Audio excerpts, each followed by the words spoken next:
Hello, hello, hello. What is going on? How we doing, Twitch chat? It is time for more Power Wash Simulator. I haven't played this in a while because we were focused on beating Final Fantasy. I also normally don't stream on Wednesdays, but it's been such a long time. I really missed you guys. I was telling Morgan that I wanted to do some stream tonight before she went live. So we're gonna be vibing out, just doing casual, chill Power Wash while we talk and hang out together like we do, as we do, as one does on a Wednesday. I missed stream. I missed you guys. I seriously, things have just been really busy for me. I've had a lot of behind the scenes projects that I still am not allowed to fully talk about yet, which is kind of a bummer. But I've had a lot of things going on. I've been doing a lot of work for, voice acting and sponsored stuff and video stuff and other things behind the scenes. So I haven't had a lot of time to put into streaming lately. Morgan and I also celebrated Valentine's Day yesterday because we're the people who wait for the day after so that it's easier to get dinner reservations and you can buy, discount Valentine's stuff and what have you. So we were doing that yesterday. So again, just a long time away from stream. I think the last time I streamed was like Friday or something like that. So it's been almost a week.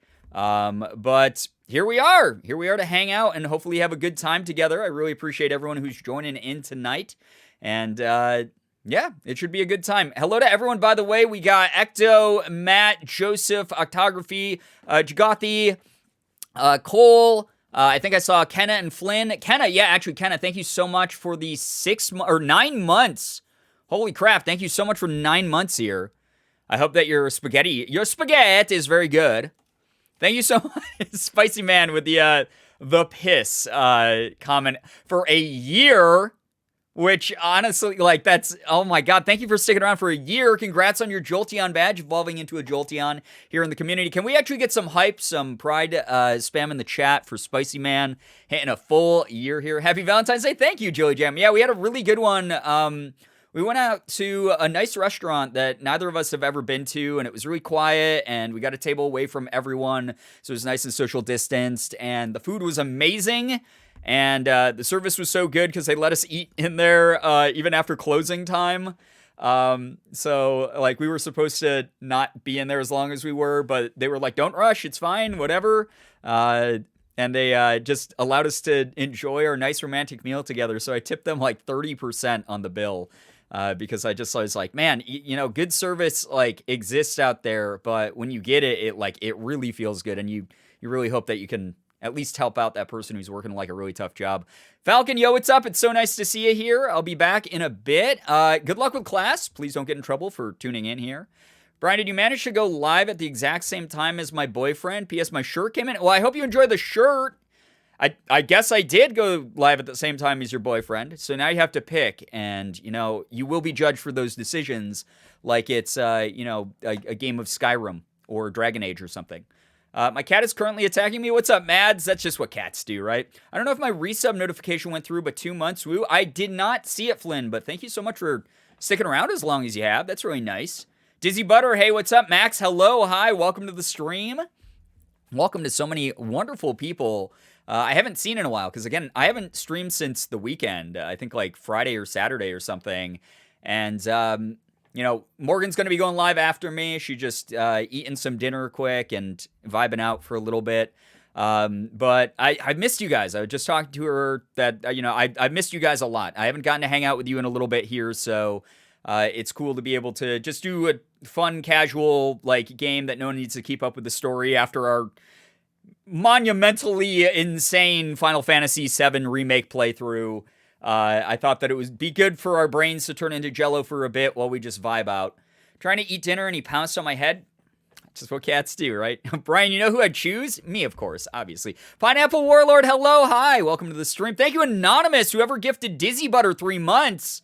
God damn, that's so nice of you. Thank you very much for doing that, supporting our streams, supporting our community. That's so, so cool of you. Thank you for doing that.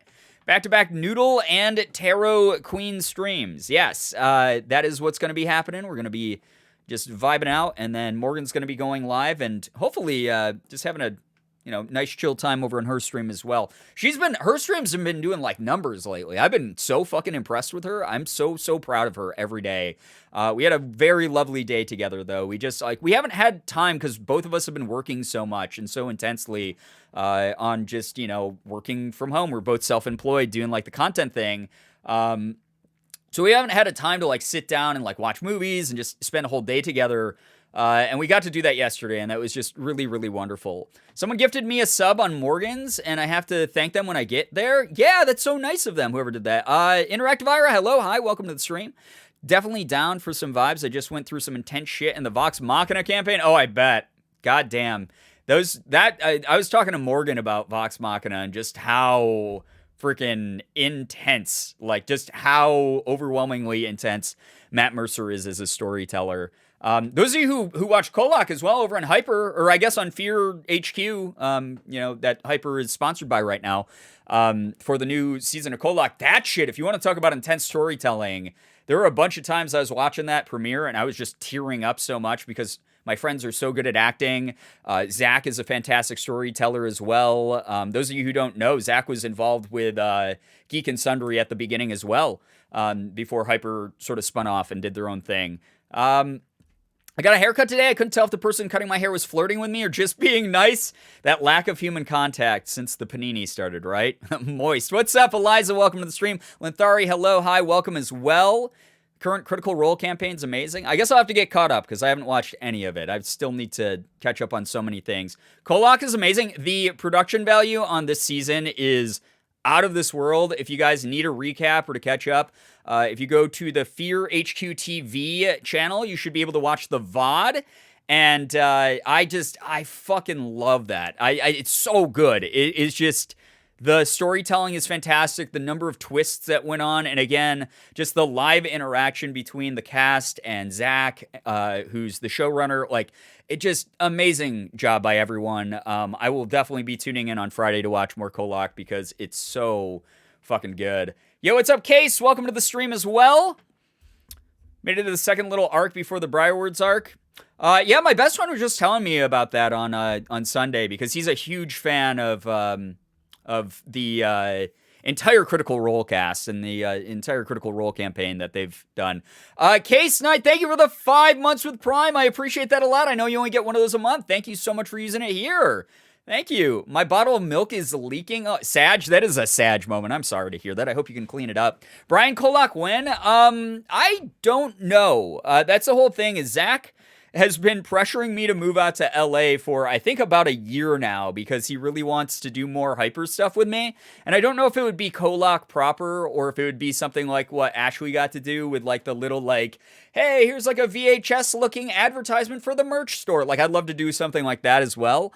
But like, for those of you who remember in October, they did a Squid Game one shot and I got to go out to the Hyper studio to work with them and do the Squid Game one shot, which was really fun.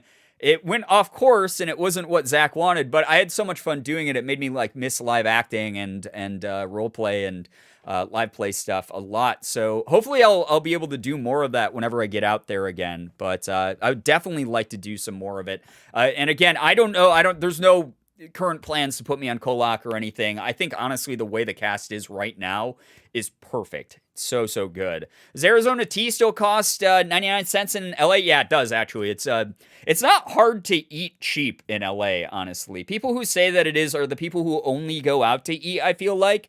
It is like groceries and stuff are still pretty comparable to anywhere else. But I'm also from New York State where prices are a little bit inflated as well, so maybe I'm just spoiled in that way. Do you have some good news, though? I got approved for a $15K loan from the bank, so hopefully I'll have a newer car on Monday. Max, I'm so glad to hear that that's working out. I know that you're stressed about the loan. It's wonderful to hear that. Actually, with that, guys, can we kick off some good news? If you got any, please drop it in the chat, as long as it's something we can all comfortably enjoy together. I'd love to see some good news here in the chat. Before we get started, just vibing out. Obviously, you'll be able to share that even if we're playing the game and stuff as well, but it's always nice to give the reminder here near the beginning of the stream, just because good news is freaking good news, you know? My good news, welfare department gave a bento set to mark the Lunar New Year. Wait, what? That's so interesting? That's a very interesting thing for them to give out, but that's kind of a nice gesture, I suppose. What's up, Brian Chow? Yo, what's up, SBN Halter? Welcome to the stream. Hello, hi. Thank you so much for joining us. Appreciate it. Good news, I'm almost done with the whole back piece of my cardigan. Hey, that's awesome. I'm glad that you're making some progress. That's wonderful. Good news, I recognize my worth and didn't let people hurt me. We absolutely support setting boundaries, setting limits, understanding your own self-value and self-worth. House of May, I'm so proud of you. Like, seriously, that is something that I'm working on myself, and I am just seriously doing as much as I can to sort of back up that behavior when I see it. That is wonderful. Like, seriously, that's great. Good news today, I finally got the motivation to get up and clean the house. It may not be a lot, but it makes me really proud. That small things are good too. If you feel like you were productive, if you did something that, like, after you were like in a funk or a hole or something like that for a while, the fact you were able to do that, I'm so fucking proud of you. That is awesome. That's the first step of many for you. That is something that, like, you overcame a difficulty in your mind, in your life, whatever it was that was going on. You did that. We're proud of you. That good news is good news, like I said. Good news, I didn't text my ex. Good job resisting the urge to, because, you know, sometimes the healthiest thing we can do for ourselves is acknowledging when something's over and does not need to be reopened in that kind of way. Obviously, everyone's situation varies, but I'm proud of you for having willpower in that. Good news, my manager told me the other day that I'm working really well. I caught up with everyone so well for only being here 2 months. Hell yeah, Flynn, proud of you. You're working hard, kicking ass. That is amazing. I love that. That's very, very cool. Very, very happy to hear that. Seriously, fantastic stuff. Very, very good stuff. A lot of you, I know, are working at newer jobs, jobs that, you know, you've had to acquire over the course of the pandemic and everything. To know that a lot of you are still at those jobs, are doing really well at them, or at least acknowledging that, like, maybe it's not working out and you're looking for something a little bit different. Like, I'm fucking proud of you. Like, we get these updates all the time when we stream. You guys share a lot of your personal lives in that way. And honestly, again, any progress is progress. We're all rooting for you, 100%. Hey, what's up? Good to see you here. Good news, I remember to take the recyclables. I know it's nothing big, but it's something that I usually don't remember to do.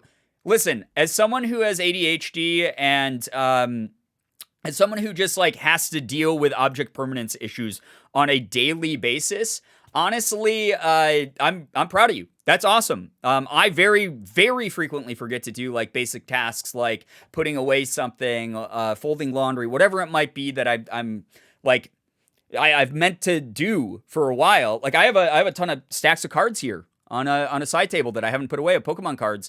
I haven't organized them or anything like that. And the thing is like, it's because when I close the office door or leave the office, I literally forget that they're there. So, I mean, I know I'm going to feel proud of myself when I start putting these away again.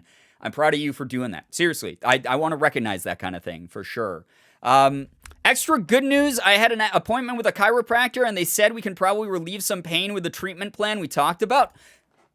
What did I tell you? What did I tell you? Mads, I'm so happy for you. That's wonderful. I know that you were keeping us up to date on your journey with that, and I'm glad that you're working with people who are taking your pain seriously, trying to figure out some options that work for you. Like, seriously, we're really, really, really, like, happy for you. Like, 100% happy for you. Guys, thank you for sharing the good news here. Always a nice reminder to people that good news can happen to this community. We are all here for each other to support each other's good news and celebrate each other's victories.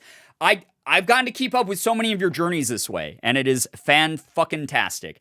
Good news, passed my 5th cumulative exam for my PhD, so just need to pass my oral exam next year. Nettles Marie, let's fucking go! That is so much work. God damn. I come from a family of people in medical care who have gone through, you know, to get their PhD or become nurses or whatever it might be in the medical field. I know how much work goes into the study of you know, just all of that. Like, that is amazing. We're so proud of you. That is incredible work. That is awesome.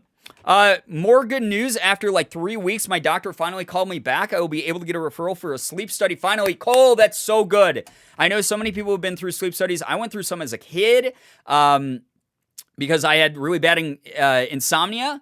So the fact that you are going through something that will hopefully help you identify what's going on, or at least some semblance of the issues that you're having with sleep, whether that's restless sleep, whether you're not able to fall asleep very well, whether it's hard for you to wake up, whatever, it's helpful for all those things. It's a weird thing to go through, but I promise you that it's going to be something that's really good for you. We're really happy for you to here, Cole. It won't be like a forever thing, and I've got to keep up with it, but at least it'll help. Right, exactly. And that's the thing about like chronic pain and stuff. Like Morgan deals with a lot of chronic pain and chronic health issues, as you guys know. So she's very regularly had to do things that like are persistent, that she knows won't like, be going away anytime soon. And it is very interesting to watch those types of things become like more regular in a routine. I think you're going to get used to it. It sucks that it's not like a cure per se, but it's something that is like going to help you mitigate and manage. And that's like a really, really wonderful thing. Love good news for you guys. Yeah, hell yeah. Very, very good stuff. Finally got through a boss in Legends Arceus. I was so nervous. Yeah, goddamn, the boss fights and the alpha fights and shit in Legends Arceus are actually like fucking intense. Like, I won't lie, alpha Pokemon scare the shit out of me in that game. It's really fun, though. Thanks. I'm so excited. Been in school for so long. Yeah, I'm very aware. Again, for those who don't know, my dad is a doctor. I actually was a giant disappointment to my family because I was breaking a long line of doctors to the point where when I went to go get my psychology degree, I called my dad really excitedly freshman year of college, and we've since gotten over this together. Like, this isn't like a pain point that like I still think about and hold any resentment for. But I called my dad. I remember after my first year of college, it was like sophomore year, and it was like, Dad, I decided I'm going to go into psychology. And I was like, so I'm going to be like related to the medical field. And he was like, oh, you're going to be a fake doctor. And I was like, what the fuck? And like, we've had a lot of talk since then, and I've educated him on mental health stuff, and he's a lot better about that now. But back then it was like one of those like, oh shit. But I broke a huge long line of doctors. But I've had to hear from like the time I had like conscious reasoning about like doctor lifestyle. This is like the school you should go to get into med school. This is what you should be aiming for to be a doctor, because his dad was a doctor, his dad's dad, blah, blah, blah. Like, again, just big ass, like long, like line of doctors. So I am very aware of the amount of work, the amount of pressure, the amount of school, the amount of money you spend, etc., that it takes to get through those programs. I'm nothing but impressed. Like, seriously, that is incredible. Good news, finally had a pain-free day today, and I'm starting to recover from the past few days. Starting to feel okay again and less unstable, just thankful it didn't last forever.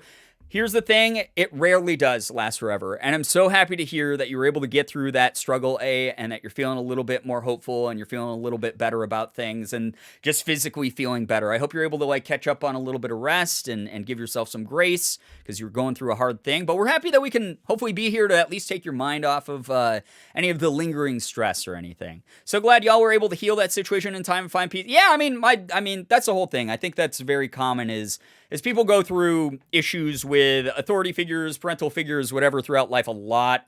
I'm someone who has, just like anyone else, doesn't see eye to eye all the time with my parents, but like there was a lot of growing that we've done on both sides of that fence, and a lot of mending of it over the years. I mean, I'm a full-ass adult who can admit that, right?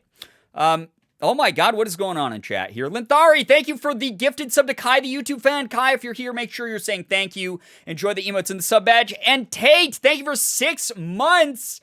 Congrats on your golden EV badge. Can we get some pride and some hype in the chat? Please, please, please do so. Thank you, Interactive Ira. I had the desktop audio muted this entire time, including my music. I just realized until this moment, because I had to do that for the Amazon watch party. God damn it.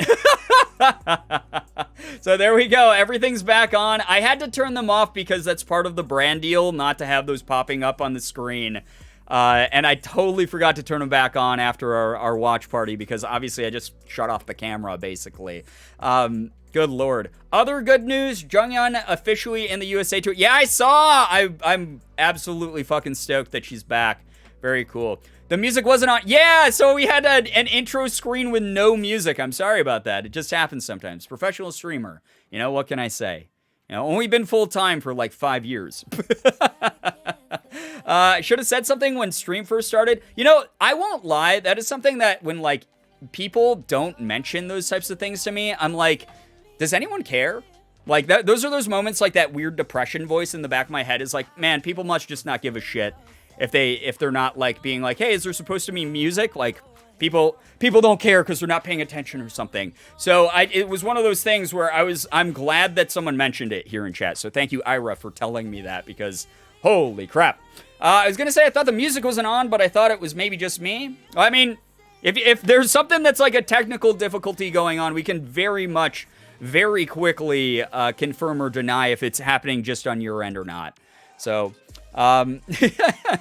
just call it technical. It's always technical difficulties. That's the whole thing. You know, that's the whole thing about being a streamer is I am managing 1,000 different gadgets on my end, and what you guys see on the screen looks like a single well put together output, and it almost never fucking is.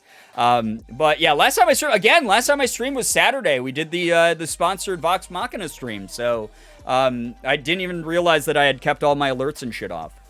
So confused when I came in. I refreshed twice, but no worries, it happens. Yeah, again, like, please point that stuff out to me when you can, guys. It helps me make sure I'm not looking like a giant idiot more than I already do every stream. And B, it shows me that people actually care about engaging. And that is something that, like, I want these to be good quality streams. I know that I'm an absolute fucking wacky cartoon character with, like, a shitty face cam and, like text that's, like, in the font of, like, the default text or whatever. Like, there's nothing special going on, flashy, no, like, crazy face cam with, like, a glowing outline on it. But at the same time, I at least want you to be able to hear things. That would have been really bad if we started playing the game and there's no fucking audio. Because the entire point of a Power Wash, it's an ASMR game, right? Like, you guys aren't here for me for these streams. You are here for the ASMR of power washing to in your ears. I really pantomimed that perfectly. I just accidentally spit on my pop filter. So I don't want to deprive you of that. Aphelion, thank you so much for gifting a sub to Stan. Stan, I hope that you enjoyed the emotes and the sub badge. Thank you. Feeling devious? It's really sweet of you. Thank you. Nettles Marie, thank you for the 100 bits as well. I appreciate that a lot. Thought it was just me because I unplugged my headphones right as I joined stream, so I thought I broke my computer audio again. Oh no, Cole. For me personally, I always have the fear that I'll say something and get met with this was actually intentional. No. Here's the thing. If it is intentional, I will be like, oh no, it's meant to be that way, and I'll explain that to you. And that's the other thing is, yeah, I know that that's going to vary from community to community where people are like, hey, don't backseat, stream at me. Like, don't be like a backseat viewer to me. Like, I set things up the way I want to, and the mistakes are bound to happen. Blah, blah, blah, blah, blah. It's not going to be like that here. Like, if there's something that's technically wrong, like, every time I play a game and I'm like, dum-da-dum-da-dum, and this is the screen you guys see because I'm an idiot and I've kept the chat screen up instead of the game screen. I like when you point those things out. I want you to point those things out because I do not want to deprive you of what we're doing because that's my mistake. I'm the idiot, Roxy in a jar. Hello, hi, welcome to the stream. I'm here for the unhinged chat. I mean, that's just a guarantee. Thank you, Linthari, for the 100 bits as well. That's so nice of you. Thank you, Nettles Marie and Linthari, for those back-to-back 100 bits. We're in a level 2 hype train. God damn. Thank all of you for that.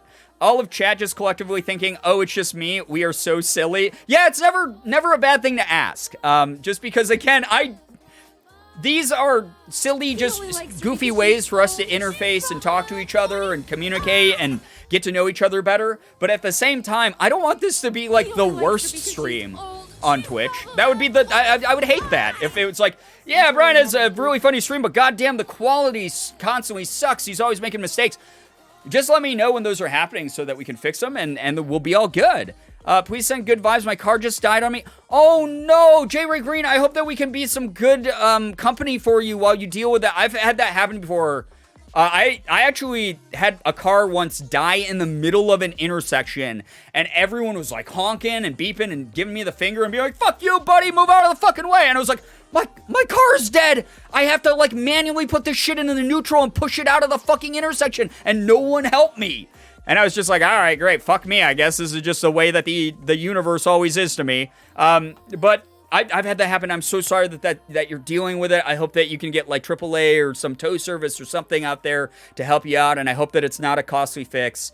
I'm so sorry. Had to push it in the bike lane. I'm sorry. Please stay safe. Please know that we're here for you to try to give you some good vibes as much as possible tonight. Mango Jelly, 13 freaking months here. Thank you so much for that. And Interactive Ira, thank you for the 16 months. Enjoy another boob punch. Boobs have been punched. Thank you for using your Prime. I appreciate that a lot. Seriously, again, I know you guys only get those once a month. Using it here means the world to me. Send the best vibes to those that need it. Begins to send good vibes. Transmitting good vibes. Very good. Thank you. Yeah, J. Ray Green, though, please keep us updated. Please keep us in the mix. I hope that we can be here for you in some sort of positive, supportive way that makes, whether we're taking your mind off of stuff or whether we're just here in solidarity and, just like a bunch of people who can offer you encouragement or whatever. I'm glad we can be here in some capacity. I'm so sorry that happened, though. Like, again, I've had that happen to me more times than I'd like to count. Blogger says, what, Bree? Hello, hi. In the best way possible, Brian, but you speak in 1.5 speed, and it makes my brain go burr. I have ADHD. I have the H in the ADHD, the hyperactivity thing. I was in denial about that for so long when I was growing up. I used to proudly be like, I don't have ADHD like some other people. I have just ADD. And I was like, that just means my attention's bad. That just means that I forget where I put things. That's why I forget to do certain things in my schedule. Why a planner doesn't work. Because when I close the cover, the planner might as well not exist anymore. I used to be that way for the longest goddamn time. And then, as I got older and as I talked to more therapists and I just really understood myself a little bit more, I was like, it doesn't matter if I'm talking this way out loud or not. My brain is like a fucking hamster wheel with 50 hamsters with jetpacks on it at all times. It is constantly brrr, idea to idea. It's just ping-ponging around in my head, ping-pong balling around in my head. That was what I meant to say. I'm a 1.5 times speaker for sure, 100%. People speaking slowly is the bane of my existence. I mean, that's a really common thing with ADHD and a lot of neurodivergence. Is people who speak slowly and you're trying to have them answer you because you want to get to the next part of the conversation, and then people thinking that you're rude because you're already prepped with the next thing that you're going to say, and instead of listening to them. And it is a really hard impulse to fight. There is still, even though we're neurodivergent, there is still social etiquette that we have to still do our best to follow. We can't just be going, well, I have ADHD, so fuck you, obviously. But I definitely do that a lot as well. It's very, very hard. When I ask a question and I'm sitting there and they're like, well, the other day, we were at the store and we were in the bread aisle. And I'm just sitting there and I'm like, I just want to say the thing I wanted to say next.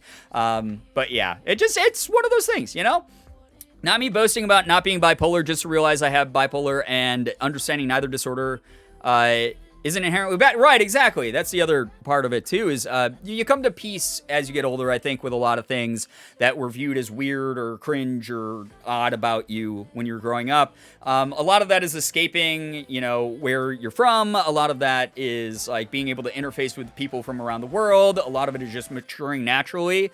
And I think that there's a lot of growth that you should go through as you get older, just to embrace those things about you. Not necessarily love them, not, try to put this, positive, glorified spin on them that I see a lot on, fucking TikTok, where people are like, I'm so proud to have this thing. And it's okay, you can, raise awareness without, making it seem appealing. You can be here's a way to raise awareness that, will hopefully make other people who are neurotypical realize what a struggle it is for me and accept me and be more understanding of me without being listen, I have this and you don't, so I rule and you suck. And I think that's a really good thing to do. Like you said, House of May, is just learning a little bit more about yourself so that you can sort of embrace that fact about yourself without immediately defaulting to there is something inherently wrong with me that's bad about me. Self-worth at the end of the day is going to go a lot farther anyway. So, yeah. I literally can't handle people speaking slowly ever. I literally watch YouTube videos at 2 times speed because I can't sit through anything slower. See, sometimes I normally keep YouTube videos on regular speed because it is very weird for my brain to hear someone speech sped up artificially. And also, it's one of the only times when I sit back and like watch a YouTube video where I'm like vibing and like in my element instead of like just trying to rush through and bulldoze through my day. Definitely having BPD isn't great, but it's okay to have bipolar. Yeah, any disorder's okay and not inherently better or worse. Just awful stereotypes and times when they kind of get glorified. Exactly, right. Like, we have to have a nice balance of those things. Of like, we can't expect every single person in the world to accommodate for us. But at the same time, we want to help raise awareness and understanding and hope for a world where people will be more likely to gravitate towards patience and understanding.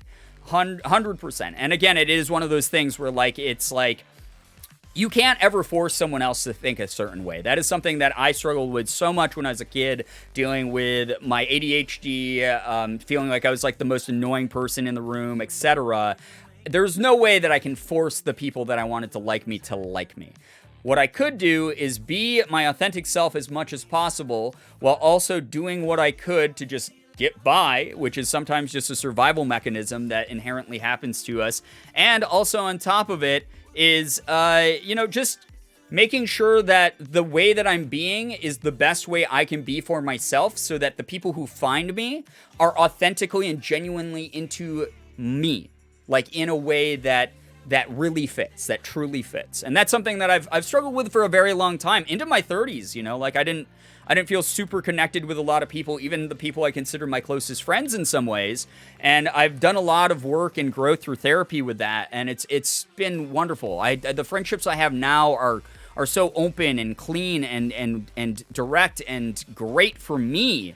And they probably wouldn't work for other people, but the way that these friends have managed to find me and have tailored the way that they speak to me and understand me, etc. Like, that is something that has made us so close and strong, strongly bonded. The trend on TikTok that was like, you are neurodivergent if you do this, and the thing is like making lists. Right, exactly, where it's like these overgeneralizations. I think that's incredibly healthy. We had a talk a while ago about like the DSM and how many people are like, yeah, I checked off all these boxes on the DSM, so I have to have these things. And it's like, that's a false equivalency. This is just a tool used by psychologists to basically whittle down what you might have and then work from there in more specific ways. The DSM is not a diagnosis. It is a tool for diagnoses. So that is just the way that I always try to explain it to people who have no background in psychology or have never had to treat other people. If I went by only the DSM the way that TikTok does, trying to convince people that they have certain conditions, everyone I know would have like sociopathy and like schizophrenia. Like, it's one of those things where it's just like, oh, I checked off 3 boxes out of the 8, so I must have this thing. And it's like, no, that's not how that works. It's a good tool that you can bring to like a doctor or someone to help you out with like a more specific way of finding things out. So yeah, that's the way it is. Whenever I watch YouTube, I have subtitles on or my brain can't process what's being said. Yo, Pineapple Warlord, that's so valid. Like, honestly, people always think of subtitles as like an accessibility thing for like deaf people, but it goes so much farther than that. There are people who just have learning disabilities and processing issues and things like that. ADHD, again, is one of those things that does that to a lot of people. Like, and I have dyslexia on top of it, where my reading's not quite as bad, but it's my speaking that like gets really bad a lot of the time. But it's one of those things that, again, I wasn't diagnosed with till as an adult, and I find that having subtitles on, typically, because my reading is better than my speaking, the subtitles help me out a ton with being able to understand what's going on. And sometimes just the like descriptive text or whatever is great, right? Fallen Winter, hello, by the way. Hi, welcome to the stream. So nice to see you. Exactly, that's something I struggled with recently. An ex-friend saying I'm a monster and all because of a disorder I have. That is terrible.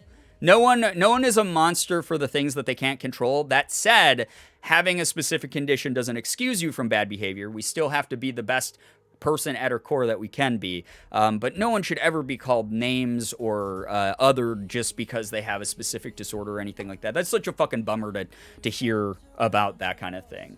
So yeah, it's something that as the world goes on, again, we will not be able to force people to think a certain way, but we will be able to grow communities that have an understanding and awareness, even if they don't fully ever understand because they don't have these disorders. They won't ever fully understand. the struggles that people with, neurodivergent issues have, or mental health issues have. That's just the way that it goes sometimes. But at the same time, they will have at least some intersectionality where they understand, some mindfulness where they understand and have a little bit more patience. That's the world that I'm aiming for right now. And then from that step, we can take another step forward and another step forward. And then, hey, who knows? Maybe down the line, things will be even better for everybody. We'll see. I don't know. I would like to see that, though. Take care, Aphelion. Thanks for hanging out. Finding out I have OCD was such a relief, honestly, like finally understanding that one part of me that didn't make sense. Yeah, absolutely. Again, it's just something that, like, once you understand that aspect of yourself, instead of, like, glorifying it or feeling ashamed of it, whichever end of the spectrum your brain decides to try to naturally gravitate towards, I think that the thing that you should focus on is just understanding it and accepting that it is a part of you. The best piece of advice my therapist gave me, my current therapist ever gave me, was about 2 months ago or so, and I was talking about, like, just being so frustrated. I've been having these, like, not meltdowns, but, like, breakdowns where, like, I end up in tears and I'm so frustrated with my own brain because I'm like, I want to do these things, but I'm just not capable of fucking doing these things the way I want to do them. And she was like, well, how do you want to do them? And I explained it, and she was like, that is a very, like, neurotypical way of trying to go about your day. You have ADHD. Your brain will never operate the way that someone without ADHD's brain will operate. And that might be a bitter pill to swallow, but it's an important one, and it is the truth. So what you have to do is you have to find things that will allow you to still achieve what you want to achieve, that work within that process that your brain works. And that to me, it was like one of those moments that it sounds so simple, but something like clicked in my brain, and I was like, fuck, that makes so much fucking sense. Like, yeah, no, why am I comparing myself to this person who doesn't have the same issues as me? That's a silly thing. If you were walking down the street and you saw someone, like, in a wheelchair, and you were like, wow, man, that person in the wheelchair's got, like, really fucking buff arms. How come I don't have buff arms like that? That'd be a silly fucking comparison, right? That person has to use their arms to get around in their accessibility devices and things like that. That's a very silly thing to look at. And I guess the flip side would be even more relevant, of, like, someone who doesn't have full use of their legs is, maybe going to feel sad that they don't have use of their legs, but they also know they will have to get around in a different way. They will have to figure ways around that issue that work for them, and they can make those things work for them in a really great way that fits into their lifestyle. And it's the same with your brain. It's the same with your brain. So, yeah. Sometimes it's just nice to know why my brain functions the way it does, and then if I can get some accommodation or understanding from other people because of it, that's a nice part of it. Exactly. It's a nice sort of process. Like, that's a step-by-step that you just described right there. Still trying to figure out what I have so I know what kind of diagnosis to pursue. I think I'm narrowing it down to ADHD and depression, but I don't know yet. All I know is something wacky is going on. A lot of the times, self-diagnosis can be a great start, but you shouldn't rely on it before you look for a diagnosis if you do have that option. Obviously, doctors aren't always right. There are therapists out there that fucking suck, and it's just the way, once you introduce a human element to any profession, there is a chance of human error. That said, it might be worth, if you have the option to look into professionally, talking to someone who might be able to narrow that down for you a lot quicker. Because if you describe symptoms, if you describe things that, like, interfere in your day-to-day, etc., those people are trained to identify those things. Those are the big flags that sort of, like, are being waved by you, that they go, oh shit, that's someone who might either have this or this. Cool. Now I can help you, narrow that down. If you go into a doctor's office and you're like, hey, I just did all this research online and I think I have schizophrenia, they're going to go, okay, cool. Why do you think you have schizophrenia? And then from whatever you describe, they might go, you absolutely don't have schizophrenia. You literally just have OCD, something like that. So that's always, like, the way that, again, I know that's a privilege to have access to those resources. But if you do, I hope that you do take advantage of them when it's right for you. On a lighter disability note, my friend is deaf and has a service puppo. My god dogter. I have recently learned that the dog loved on a toy I gave her so much that she decapitated it. Yeah, here's the thing. When pets destroy things that are toys that they're meant to play with, that is like a sign of like they love that shit. Sig has been, for those of you who follow me on Fan House, you've seen Sig's carrots, his big giant carrot toy. We had to buy him a second one because he like ripped the other one like apart. But yeah, like like goddaughter, but god dogged her. Oh, I see. Okay.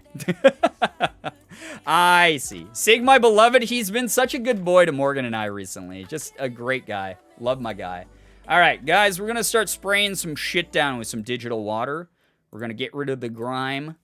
Again, we're going to cleanse ourselves with our sin, or from our sins, not with our sins. I mean, you can cleanse yourself with your sins if you want. I don't think that's a very effective thing. It'd be like reusing bath water that's already been used to try to get clean. But, do your thing. I'm not going to judge you. It's your bath. It's your bathtub. Also, not exactly related, I've been working on not nervously biting my nails as much, and I've managed to grow them out a bit so I can paint them more. Hey, that's awesome. I'm glad that you're working on that. That is a really bad anxiety habit that I have, is biting my nails. I just got, Morgan is going to paint my nails sometime within probably the next month or so. I have some sponsored work I have to do that I can't have my nails painted for, unfortunately, just due to the fact that these sponsors are very particular about what they want. But once I'm done doing that sponsored work for them, then I'm probably going to paint my nails or put some press-ons. We'll see what happens. Hopefully doing so helps me not bite them quite as much. So, yeah. That's the opposite of cleansing, but can be fun. I just got my cat his first cat tree. Oh my god, yeah, cats that love cat trees are so fun. Sig doesn't use his very often. He's got a couple. But when he does, it's really cute and very funny. He's just a big dude, and he just starts beating up this, like, pole. It's just really funny. Never understood why people get mad at their pets for destroying their toys, but when kids destroy their toys and cry about it, it's all, oh, poor baby, kids will be kids. Yeah, right. Cat toys and dog toys and shit, those are designed to be destroyed. If you buy that and you're like, I hope this stays in pristine condition, I don't think you've done very much research on pet ownership. Some of us are trying to go to hell, Brian. I mean, that's very apparent based on the normal energy in this community. Painting them and putting on fake nails has helped me a ton. Yeah, I mean, I'm hoping, fingers crossed, that helps me out a lot. Adopted Joey a month ago. He's finally settling in and showing his personality. So awesome. That's so cute. I love that. That's so wonderful when they start warming up like that. Thank you, chickens, for the $5. We're getting those clean chickens going here right now. Thank you for being here. Hello and hi again to the Anon who gave me a 3-month gift sub. Love you all and I'm yeah, so holy crap. Out bisexual pride. And you have been subbed for 6 months now, making your gold Eevee. Thank you so much, Nagy, for sticking around that long in this community. Appreciate you a ton. Pets are like kids, but different. Of course they're going to fuck up some of their stuff. Right, exactly. They're like kids without a sense of morality, right? Although I won't lie, like, one of the things that's really funny that Sig does is he'll do something bad, and then, like, we will, like, find it, and he'll be sitting there, like, watching the scene of the crime, and he'll run away because he knows he did something wrong. But, like, it is very, very funny because, like, anyone who tries to compare an animal to a human being in, like, what they're gonna learn or know, like, no, that's kind of not the way it works. Animals, even though they do have some level of conscious thought, they're just gonna do what they want. They are going to decide how they spend their day and what they do with their day. We can't, like, ground them the way we can with, like, a kid. I mean, you can, I guess. You can put them in the cone of shame or the crate or the corner or whatever, but they're still gonna end up doing the things they want to do. Animals are powerful. We serve them. That's the thing. On a side note, I just got jump scared playing Tiny Tina's Assault on Dragon Keep while trying to open loot. Oh my gosh. Why would Gearbox do this to me? Is that with, like, the mimic chests? Because those are fucking horrifying, honestly, Ecto. Oh man, I haven't played Power Wash Sim in a while. I forgot how freaking satisfying it is. It is so satisfying. We were a little bit behind on the content of it because they added a bunch of new maps, and, like, this is the new professional grade sprayer that's mega powerful, and I'm so goddamn happy I have access to it now. Because I was waiting for this update. I was waiting. Because we beat all the content in it. So we took a very long time off of this game. Felix has fucked up like 5 of his favorite catnip fresh breath stick toys. That's cats for you, right? By the way, quick question for those of you who are here who might be into the ASMR of this game and here for the vibes, would you rather have the background music going, or like that I normally have like my playlist going? Would you rather have like the playlist going in the background while we do this, or would you rather only hear the water and the sound effects from the game? Professional one now? Yeah, it's this one that I'm using. It's a super strong one. Animals don't have the same social awareness as humans, so like you can't expect them to be perfect. Right, exactly. It would be very fucking weird if someone was trying to legitimately hold an animal to the same moral standards as a human being. Those systems don't work the same. Animals have a different type of brain, which is great, but expecting them to have awareness of any kind as humans just gonna leave you frustrated, right? Exactly. That's 100% the way that works. One time I saw a lady say to her baby who was just making baby noises, we don't do that.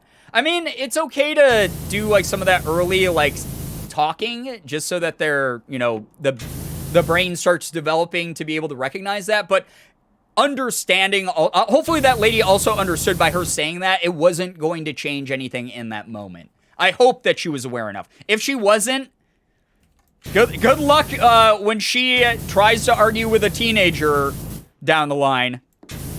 Like, good luck, and expects that teenager to act like an adult or some shit. Like, good fucking luck. Just buy them in bulk now. Just the game audio is fine. Okay, this game is really satisfying to me, but it is a good vibe. Awesome. I think it's better without music. Okay, that's what the original crew way back in the day said, but a lot of people here are people who weren't hanging around when we were doing the initial Power Wash stream, so I just want to double check. I like to check in with you guys. I like to get a little bit of user feedback here and there, right? Legit haven't noticed that there wasn't music even though y'all pointed it out earlier. Well, guess what? It's gonna stay that way because the only music we need is the sweet sound of high pressure water. Babies doing baby things? Not in my Christian Minecraft server, right? That's sort of the attitude so many fucking people have, right? It's just like, this baby committed this egregious crime. And it's like, no, it's a baby, dude.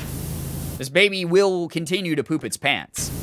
Now, if the baby is like 28 and is just too lazy to get up and just pooping its pants and then demanding to be changed, you got some issues going on. You might need to talk to someone about that. But a baby, you know, it's okay if they make mistakes. They're fucking babies. They don't know any better. They're a ball of living impulse.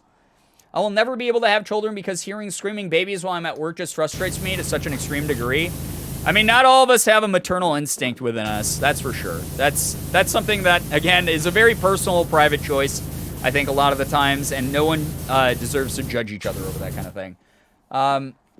Then a high turnaround in the community. Me, who has been stuck here for 2 years. You are not the only person in the community. Do you not know what a turnaround, a turnout, or a turnaround is? Listen, for someone who's really into science, you gotta raise the English stat there, Sarah.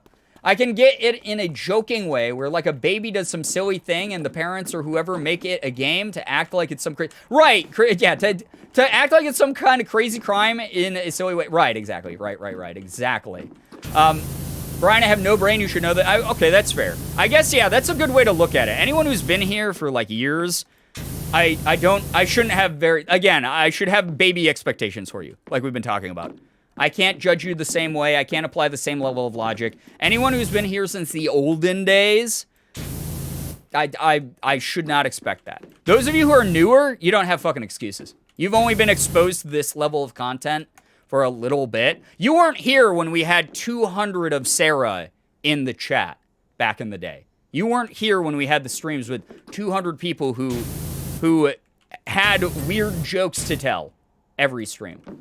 You were not here for that. So I guess you weren't forged in the same fire of a brain drain. I'm fine enough being the cool auntie. Only way I would have children is if it was guaranteed they'd be as sweet and cool as Augie from Role Models. Again, that's another critical parenting error that I'm always like, what in the balls happened? Where someone is like, I have this preset template. I'm not saying that's what you're doing, by the way. It's just always a weird thing. It just brought up the idea of like, there's always weird people out there who are like, I want my kid to act exactly this specific way that I've already mapped out in my brain. This is the template I want for this 3D printed child that's in my world now, in my life now. And I'm like, I'm so sorry. It sounds like your parents held you to unrealistic standards when you were younger, but break that generational fucking curse, yo. You have the ability if you bring a child into the world, you know? Toddlers running around with toys from the toy aisle, creating an insane amount of noise, and the parent just letting them subject the entire store to it. Yeah, that's another thing that always is like, hey, come on. Like, if you do this at home in the privacy of your own house, like, go for it, do your thing. But you're like, yeah, we're out in public, but you're also subjecting everyone else out in public to this. Like, please be, again, mindful. We talk about, they should come to these streams. We talk about fucking mindfulness all the time, right? Desperately want to have children, but often feel like it's never going to happen. Listen, the one thing I've learned from life is you never know what's going to happen. I know that that sounds like very fucking cliche, and it is. But 6 years ago, I think I was making $500 a month, and it was because I was begging friends and parents for that money. Because Morgan and I think it was like 6 or 7 years ago. It was less than a decade ago. I was begging people in my life for like $500 a week, or not a week, $500 a month, so that Morgan and I would be able to afford groceries. That is, and afford like bills and shit. That was what we lived off of. That was not a moment I ever thought I was going to get out of. I literally, like, if you had asked me back then, will life turn around? Will life change for you? It's done nothing but changing since then. It has been nothing but, you know, it's not all good, what I've been through since then, but am I in a better place now? Did something happen that I wasn't expecting? Fucking, I don't know, this whole weird thing where people want to watch me on the internet, and that is what is like my full-time job now. Like, yeah, that's, things have changed, you could say. So if that's something that you really set as a goal, if that's something that you really want, and it's for the right reasons, and it feels like it is a really important part of like the way that you see your life going, there's nothing saying that can't happen for you. Hi, what's up, Baby Spell? It's so nice to see you here. Welcome. Hello, hello, hello. When people are nice and help push my car into parking lot. J. Ray Green, I'm so glad that you had some nice people who helped you out with that, because that's such a fucking scary and terrible thing to have to deal with. It's so stressful automatically. I'm so glad that someone showed that there's still kind humans in the world, right? Gonna be lurking now. I have a ton of work to do for studio. Good luck with the work, Vlogger says what, Bree. Thank you for being here. Those in chat worried about not having kids yet, but wanting them. My mom had me at 40. Yeah, Morgan's mom had her when she was like 40. We also thought she'd never have kids. Kids are something you want. You can find a way, right? Hey, I know this isn't the ideal thing, and we're not here to judge anybody or, like, you know, anyone's mindset on this. At the same time, you know, you have to be realistic about what might happen in life, and keep options open. I'm adopted, for those of you who don't know. I'm adopted. I did not ever meet my birth parents. That was not something that was in the cards for me. My birth mother tried to raise me for 8 months before she went, his dad walked out, so this is way too fucking hard for me, especially in a society, especially back then in the 80s, that was incredibly judgmental about single moms. Korea was not a great place for that kind of thing. I was adopted. And have I been through some rough shit that is exclusive to being an adoptee? And have I been through some rough shit that you know, involves me being from a different country and being brought here and raised in a mainly white household and family? Like, absolutely. But it was something that did give me a shot at a much better life compared to where I came from, where my original roots were. So adoption's there, you know, there's in vitro technology is starting to happen, you know, all sorts of shit like that. So, you know, there's a lot of things that are options, and no one's saying you have to do those things, and that's a talk that we always try to have, is just because someone suggests something doesn't mean it's something you have to do or feel pressured into. But at least be aware, you know, there are options in life. There are a lot of options in life, for sure. I'd love to have at least one biological child, but I'm also very much in the mindset that there are many beautiful ways to parenthood. Exactly! I love that. I think that's a really healthy mindset for you, May. My mom had me at 30 and my little sister at 37. It's okay to have children later on in life. You learn a lot more. Yeah, that too. Like, my parents, you know, they adopted me when they were in their 30s, and I know just the way I was in my 20s, I was a fucking moron. I'm someone who, like, Morgan and I have, we've been together for 14 years almost, so we've had this talk. But, like, when it comes to having kids, both of us are too focused on ourselves. We're very focused on our own careers. Kids are not in the cards for right now, this moment. We are responsible enough to know that if we had kids right now, we would probably not be able to give them the type of lifestyle that they deserved quite yet, based on just how dedicated we are to ourselves, working on ourselves, making money in our careers, trying to build up some form of foundation for ourselves before a child. And that is something that, we are both very, very hyper aware of. And especially when we first met, if we had kids in our 20s, there's no question those kids would be fucked up, dude. Those kids, we would do as much as we possibly could, but neither of us were in, like, a mental health state or, like, a financial state where we would have been able to take care of a child in a way that was even remotely responsible. So, like, we're the type who are, well, if it happens down the line, type of thing. I've thought a lot about fostering older youth who tend to just cycle out of the system. I'm just not there in my life yet. This is a noble idea, but I'm glad that you recognize that, like, maybe now is not quite the right time for it. Yeah, absolutely. That's a really, really noble idea, though. There's a lot of kids, like you said, that get lost in the system, cycle through, get, stuck in bad foster homes and things like that. They need people there for them to care for them. I mean, that's something that, like, again, why we raise money for, like, the Trevor Project. Blake Thrust. Although this chat looks superficial like any other, it's far from it. All right, Blake Thrust. That's one of the things that I love about the Cause Trevor Project that we raise money for through my merch shirts, the Forever Proud merch shirts. Fuselage is made from a graphene matrix that's lighter than air but stronger than steel. Thank you, Blake Thrust, for interrupting. But they help a lot of displaced LGBTQ plus kids with Trevor Project, for those of you who don't know, offering resources, making sure that they have access to, like, if they're homeless, like, access to potential foster homes, making sure that they're educating communities, things like that. It's a really great organization if you guys have never checked it out.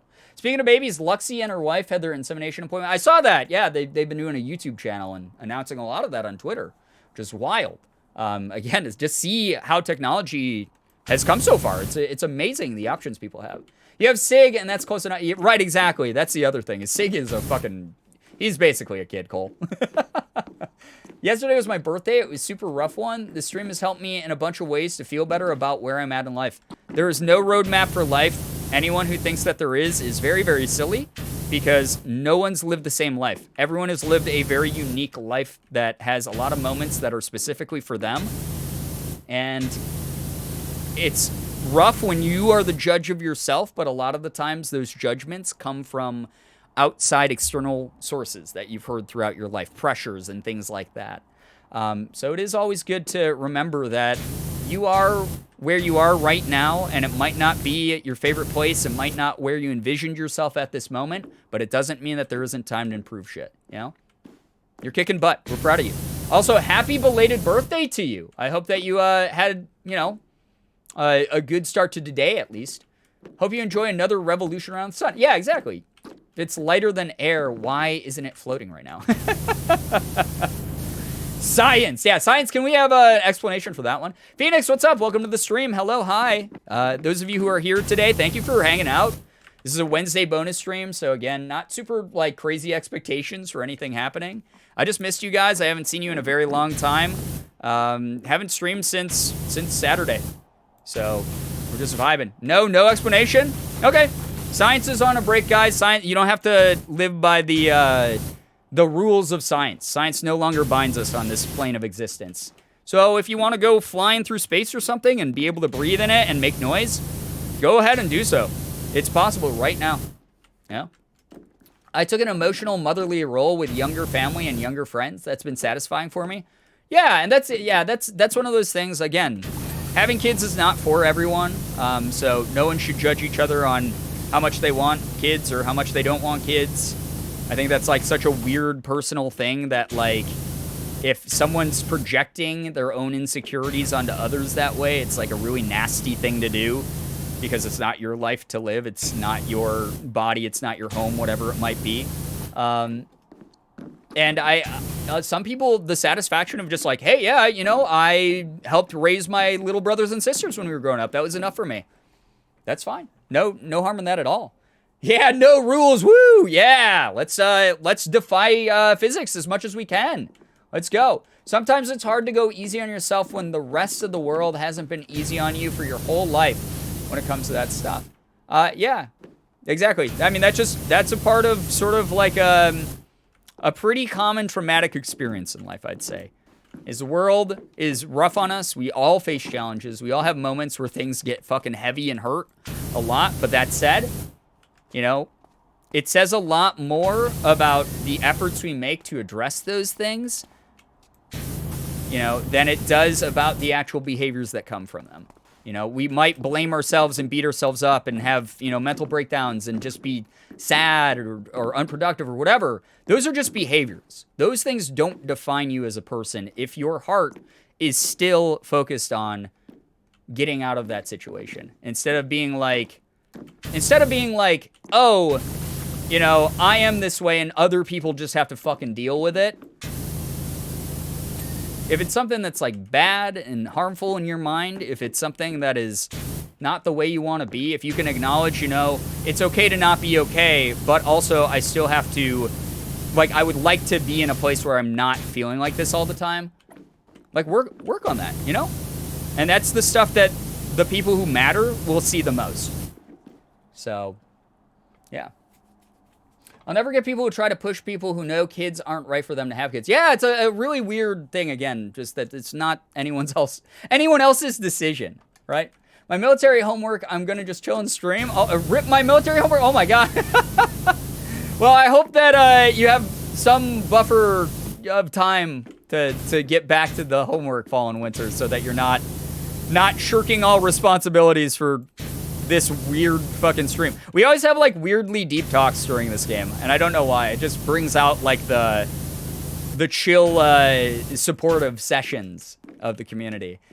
Sea of Nature, hey, what's up? Good to see you here. Welcome to the stream. Thank you so much for joining. Appreciate you a lot. Don't mind me, guys. I'm just going to be doing time checks from time to time just to make sure that I am not stepping on Morgan's toes for her start time. She's going to be streaming shortly after me. And again, this is a Wednesday, so just a bonus stream. If like 5 people show up to this, I wouldn't have cared because I'm just here to hang out with whoever wants to hang out with me on a random Wednesday. Dichotomy, thank you very much for the 8 months. Enjoy the lurk. Thank you for vibing. Really do appreciate that a lot. Constantly being told you have to do X thing by Y time in your life. It's hard to let yourself just go along with whatever timeline is actually happening meant for you. Exactly. 100%. It's wrong and an unrealistic standard, but at the same time, it's hard to forgive myself. Right, and that's just what conditioning is. And you have to offer yourself some grace too, right? That's a big thing I'm working on in therapy is instead of beating myself up and being like, oh my God, I'm this age and I fucking suck at this still. I'm old enough that I shouldn't suck at this still. What the fuck is wrong with me? Like, I do that to myself all the goddamn time. But the thing is I went through many, many more years of being told a different thing and being put down for certain reasons and feeling overwhelmed by certain aspects of my life that weren't well researched or, didn't hadn't been in the public eye in the way that they are now, or I even repressed and suppressed and tried to use reason to explain away or diminish. It's going to take me a lot more time to undo that sort of mindset and to fix that within myself. So there's going to be stumbling moments. There's going to be growing pains. There's going to be moments where I feel really dumb for not having made more progress, but that is an unrealistic standard because I spent a lot more time doing things the wrong way or the way that wasn't great for me than I did focusing on the things that were really good for me. And I'm at the point now where I don't take shit from people. I am just the way I am, and if people don't like that, then they don't like that, but I also try to be mindful and compromise and apologize when I know I'm in the wrong and do a million other things that are better for me. And just try to embrace the idea of feeling confident, following my gut, and doing the things that like feel right for me. That's a hard thing to do. That's going to take a long time for a lot of people, but you can get through it and you can make strides with that. Morgan tells me all the time about like the progress I'm making. And I said this over on Twitter, but like I would not fucking be where I am without her. I would not feel the way that I do these days without her. So yeah. Yo, what's up, Falcon? Welcome to the stream. We're getting philosophical. When are we not when we're playing this fucking game, right? Huge misogynistic issue too throughout my transition. I can't count how many doctors have asked me to consider how it will affect my ability to carry a child. Not even 21 yet. That's pretty shitty. Sorry to hear that you're dealing with that. But again, like we were trying to talk about earlier, you know, unfortunately, we're not going to be able to make everyone think the way that we are. And it sucks that that's the way that it is. But I hope that just by you going on that journey and doing more research and talking to more and more people, you're eventually able to find the people who are genuinely trying to help you in a way that is better for you. Power Rush Sim is just philosophy time. It's that and just like fucking, again, this is just who I am these days. We've had a gigantic amount of turnover in this community where like people have just fucking left for whatever reasons, whether they don't like what I'm doing or they got bored or because they're back at work or school or whatever because restrictions about the pandemic are loosening up. You know, it just happens that way. But I'm gonna have real conversations with you. I'm not using the fucking baby gloves on this chat anymore. I've talked about that a million times. I used to be the like, ho, look at me, goofy YouTuber. We're still gonna have fucking chaotic, stupid moments, like we still do. You guys named our fucking Stardew Valley character Girbeagly. Like, that shit's still gonna happen, but I'm not gonna just, like, hide a part of who I am. When I want to, like, talk about a certain thing, sometimes heavier shit or more real shit's gonna come up. And I'm gonna start those conversations because I feel the urge to in the moment. It's what my ADHD brain wants to vomit onto the screen, you know? That's just the way that it is. Gerwashi, yo, what is going on, Cammy? Good to see you here.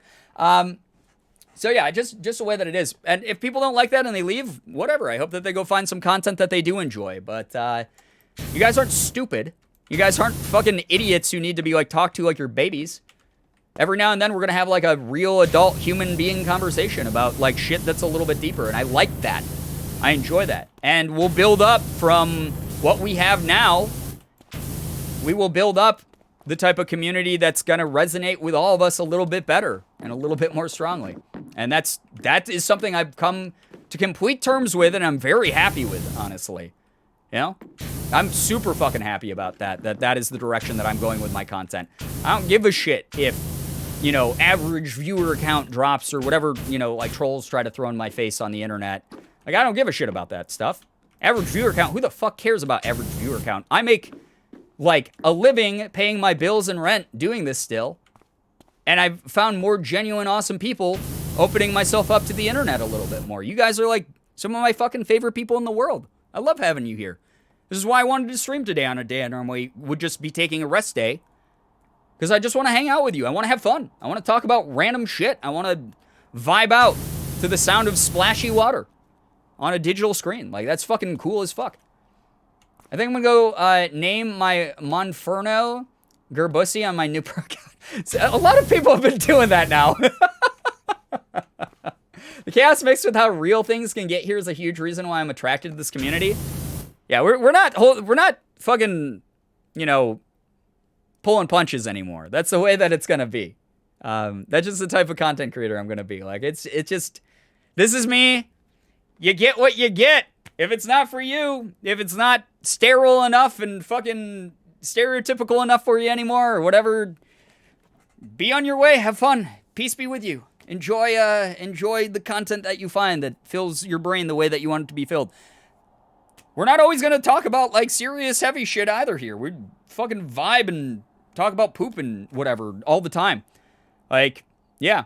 Trolls be like, your average viewer count is low. Okay, you stream, see how you do. That's always the funniest thing, right? Like when we have like trolls that come by and are shitty about that kind of thing. I'm always like, yeah, but there's a reason that you're in my chat right now instead of like streaming on your channel. And the people here in my chat are in my chat and not your chat. Like, there's a reason. Just remember, if someone tells you to stop meds, don't listen to them unless it's a good reason. That's always a good thing to remember too, for sure.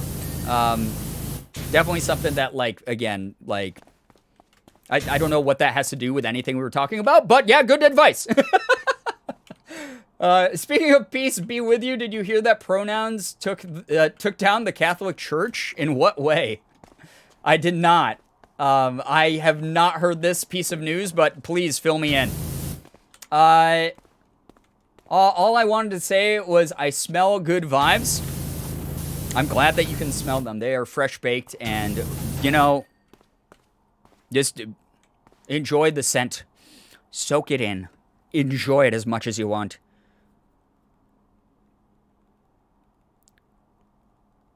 Sorry, Morgan texted me. I have to attend to this. This is priority number one always. Okay? Fresh out of the oven vibes? Hell yeah. I mean, we've talked about this. This is the late night lunchroom now. Like, we're the late night gang that hangs out in the late night lunchroom. You guys always have, like, a seat here at the lunch table. If you were someone who didn't get to eat with friends during lunch, you will always have a chair here. You can pull up, hang out, talk about whatever. Good vibes smell like chocolate chip cookies and warm biscuits. I like those. Someone said we instead of I during the baptism, making them void. Oh my god, holy shit. A grammatical error, wow. Absolutely insane. Mayor Jeff Jefferson the 13th is writing to me again. Say, Dirt Finder, if you can discreetly find your way over the mansion as soon as is humanly possible, I'd sure appreciate it, sure. God, the fucking mayor always has some issue. Blake Thrust is back. Laser guns situated under the fuselage uses a state-of-the-art crystalline compound to create an energy feedback loop that instantly plasmatizes the air. Wow, so he's not just a dumb jock. He kind of knows. Void baptisms? Yeah, for a second I read that and I was like, oh, a baptism to the void. How neat. Consequently, its beam reaches upwards of 3 million degrees Fahrenheit. I would like to see the type of machine that can handle 3 million degrees Fahrenheit. Midday for you? Well, too bad. You got trapped inside the school and you're in the lunch. You're in the lunchroom. Pronouns versus thousands of years of organized religion. Who will win? Yeah, choose your fighter here. Just want to jump out of lurking right quick to say that I've always appreciated that you're driven by shit that actually matters and you're just very genuine, Brian. So proud to be a part of this community. Stoned, I will not lie. You are someone who comes up for Morgan and I all the time. Like every now and then, like after a stream, we always ask each other like how our streams went.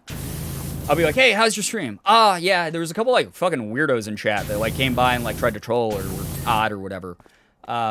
Thank God we like have so many cool people like Stoned in the community. You know, like we bring you up, and we bring a lot of you guys. A lot of you here right now tonight. You guys are like the ride or die crew, like that come out regardless of if I'm streaming on a day that I normally don't. If I'm streaming with internet that's being broadcast from fucking Saturn that's like breaking up, and we have to do like a just chatting. You guys are the ones that I see in chat like almost all the time. Like your names are always here, and I fucking love you for that. Like, a lot of your names come up, like, all the time. And that is not, like, me trying to be like, hey, Parasocial, we really know you guys a lot. You're our best friends in the whole world. It's nothing like that. It's more of a, we know that you're the type that we could be like, hey, guys, we're going to try, like, brand new content. Morgan's not doing tarot anymore. I'm not doing gaming anymore. We are going to only hula hoop on stream from now on. You would give it a try. You might not like it, but you'd at least give it a shot. And we bring you guys up a lot. We're like, yeah, oh man, if we try this fucking weird thing. I was like talking to Morgan the other day. I was like, I should buy more model kits because I kind of want to like build model kits on stream and do just chatting stuff like that. And like do Legos or something. And I was like, but I'm worried no one's going to show up because like regular streams, like viewers are dropping a lot. And she was like, no. Like people will love that. They'll find that super cozy. It will still fit into your vibe. So, and she's like, your regular viewers will be there. Like they'll vibe. So like, fucking thank you, for just being awesome people. Like Stone, I'm so glad that, the way that I come across is like, I hope that always shines through. I hope that's my defining characteristic of trying to stand up for what's right. You know, I'm the living embodiment of, do no harm, but take no shit. I will always dunk on fucking shitty, terrible people when it's deserved. But at the same time, I'm just trying to vibe. I'm old as fuck in terms of like the industry. I've been around here for a long time. I've been making content for almost a decade. And I just want to hang out and have fun nowadays. I don't want to keep up with the insane content grind of like doing like, hey, I'm doing 50 smash or pass videos a day. Like the people who do that, that's awesome. I'm so happy to see them thriving with that. That's really great. That was not a shot at Mark, by the way. I know he just did the Pokemon one. But like there's people who are like pumping out like content. That's impressive. That's great. I could do that. I could do that too 6 years ago. But like, I just want to vibe. I want to have a good time. I honestly am someone who like, again, I've said this all the time. If I was only in it for like clout and money, I wouldn't be a live stream. I wouldn't do live streaming. That's not the way to, it's so hard to grow on Twitch. It's so hard to keep a consistent viewer base on Twitch. It's very fucking difficult to do that. I'm just having fun. Whenever I'm live, it's because I want to hang out with you guys. I want to just have fun and talk about whatever fucking weird ADHD pinball is bouncing around my brain at the moment. I have a fucking blast. Model kit stream would be perfect background stream for nights when I'm drawing or crafting. Hell yeah. Okay, we'll do it. We'll do it. I've been looking at a ton of Lego kits because I love Legos. I've loved Legos since I was a kid, and I fell out of it because it's a really expensive fucking hobby, honestly. Like, Lego kits cost a lot of money. But they had like some cool ones that I was like, oh, I kind of want to build that on stream. I think that would be really fun. And Legos wouldn't like break my brain the way like building a Gundam figure would. Like back when we build like the Gundam Mark II or whatever, like my brain was like melting while we're doing that. So like and it was hard for me to like pay attention to like chat was. Yeah, Legos would be just like click, like put it together fast. Legos sure are expensive. Phoenix, they are so goddamn expensive. I don't remember them being that expensive when I was a kid, but also I grew up in the 90s and inflation was a different thing, I guess. So yeah, not clickbait, hula hooping boomer streamer starts beef with Markiplier. If I labeled the video that though, I know that type of clickbait would fucking, that would blow up so much more than like an honest title. So funny. It's so weird because like we went through this like phase with YouTube content where clickbait titles or like nondescript titles that like didn't have like the name of like the game in it or whatever were considered like really clickbaity and like ethically yucky. Reaction content was considered like yucky and like bad. And like we went through like this weird phase, and then like now we're like almost in this like, no, everything's fine, like just do whatever you want to do as long as you're not like being disingenuous. Like, do what you want to do, and like you have an audience out there. Like there is some audience out there who's going to be like interested in whatever the fuck it is that you do. So weird to see like the evolution of content over time, like that. Like me reacting to the fucking Pinocchio trailer the other day. I was like, man, me 6 years ago would have been like morally pedestaling about how shitty and stupid that is. But like I had a blast doing that. That was really fun, and we made it transformative.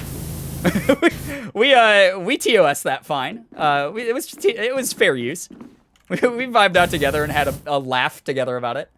If you named the video that and got a bunch of views, it would request royalties, or I would request royalties. Duke of Spook, I'll keep that in mind if I ever use that specific title with that specific wording. Lego streams are so chill. One of my favorite streamers did a couple Lego streams recently. It was very nice. Yeah, I have a friend I met through St. Jude named Brick and Nick, who is like the Lego streamer, has like been highlighted as the like one of the top like Lego streamers. And all he does is he does these really cool giant builds, and big brands have hired him to like make playsets and logos and like custom like characters out of Legos for them, and it's really neat to see. So I'm gonna listen while I shower. I hope that it's a good shower. I mean, it's very fitting that we got the spraying of the water in real life for you and in the game. I don't know who gifted me a sub, but thank you so much. I'm going through some financial loss, so I had to stop my auto subs. Whoever you are, just thank you. I'm so sorry that you're dealing with that, Kai, the YouTube fan. But I'm so glad that you were able to get a gifted sub from... Who gave you that? I think it was Linthari. Thank you so much to Linthari for sending that through. That was a really nice thing to do. It was a very fun and wacky stream. Listen, I want my streams to always, like, when people remember people's streams, to be like, that was fun and wacky. I want every stream to be fucking weird or goofy or strange. Like, I want people to walk away from my channel and be like, man, I don't know what the fuck Brian was talking about for part of that, but it was just a goofy, weird stream. What a fun, what an interesting stream. If you can't even like compliment it directly, I want people to be like, that today's stream, Power Wash stream, where we're talking about fucking having babies. Interesting stream. Like, I want that to happen. I want people to like just be interested and have a good goofy time. That's all. In the 90s, Legos were cheap before Toys R Us shut down in 2018. Box kits started at $100. I could never afford box kits for my kid when I worked there. Damn, I did not know that. That's wild. I could never afford one of those either, but really cool. Not only fun, but educational. Exactly. We're the #1 edutainment stream.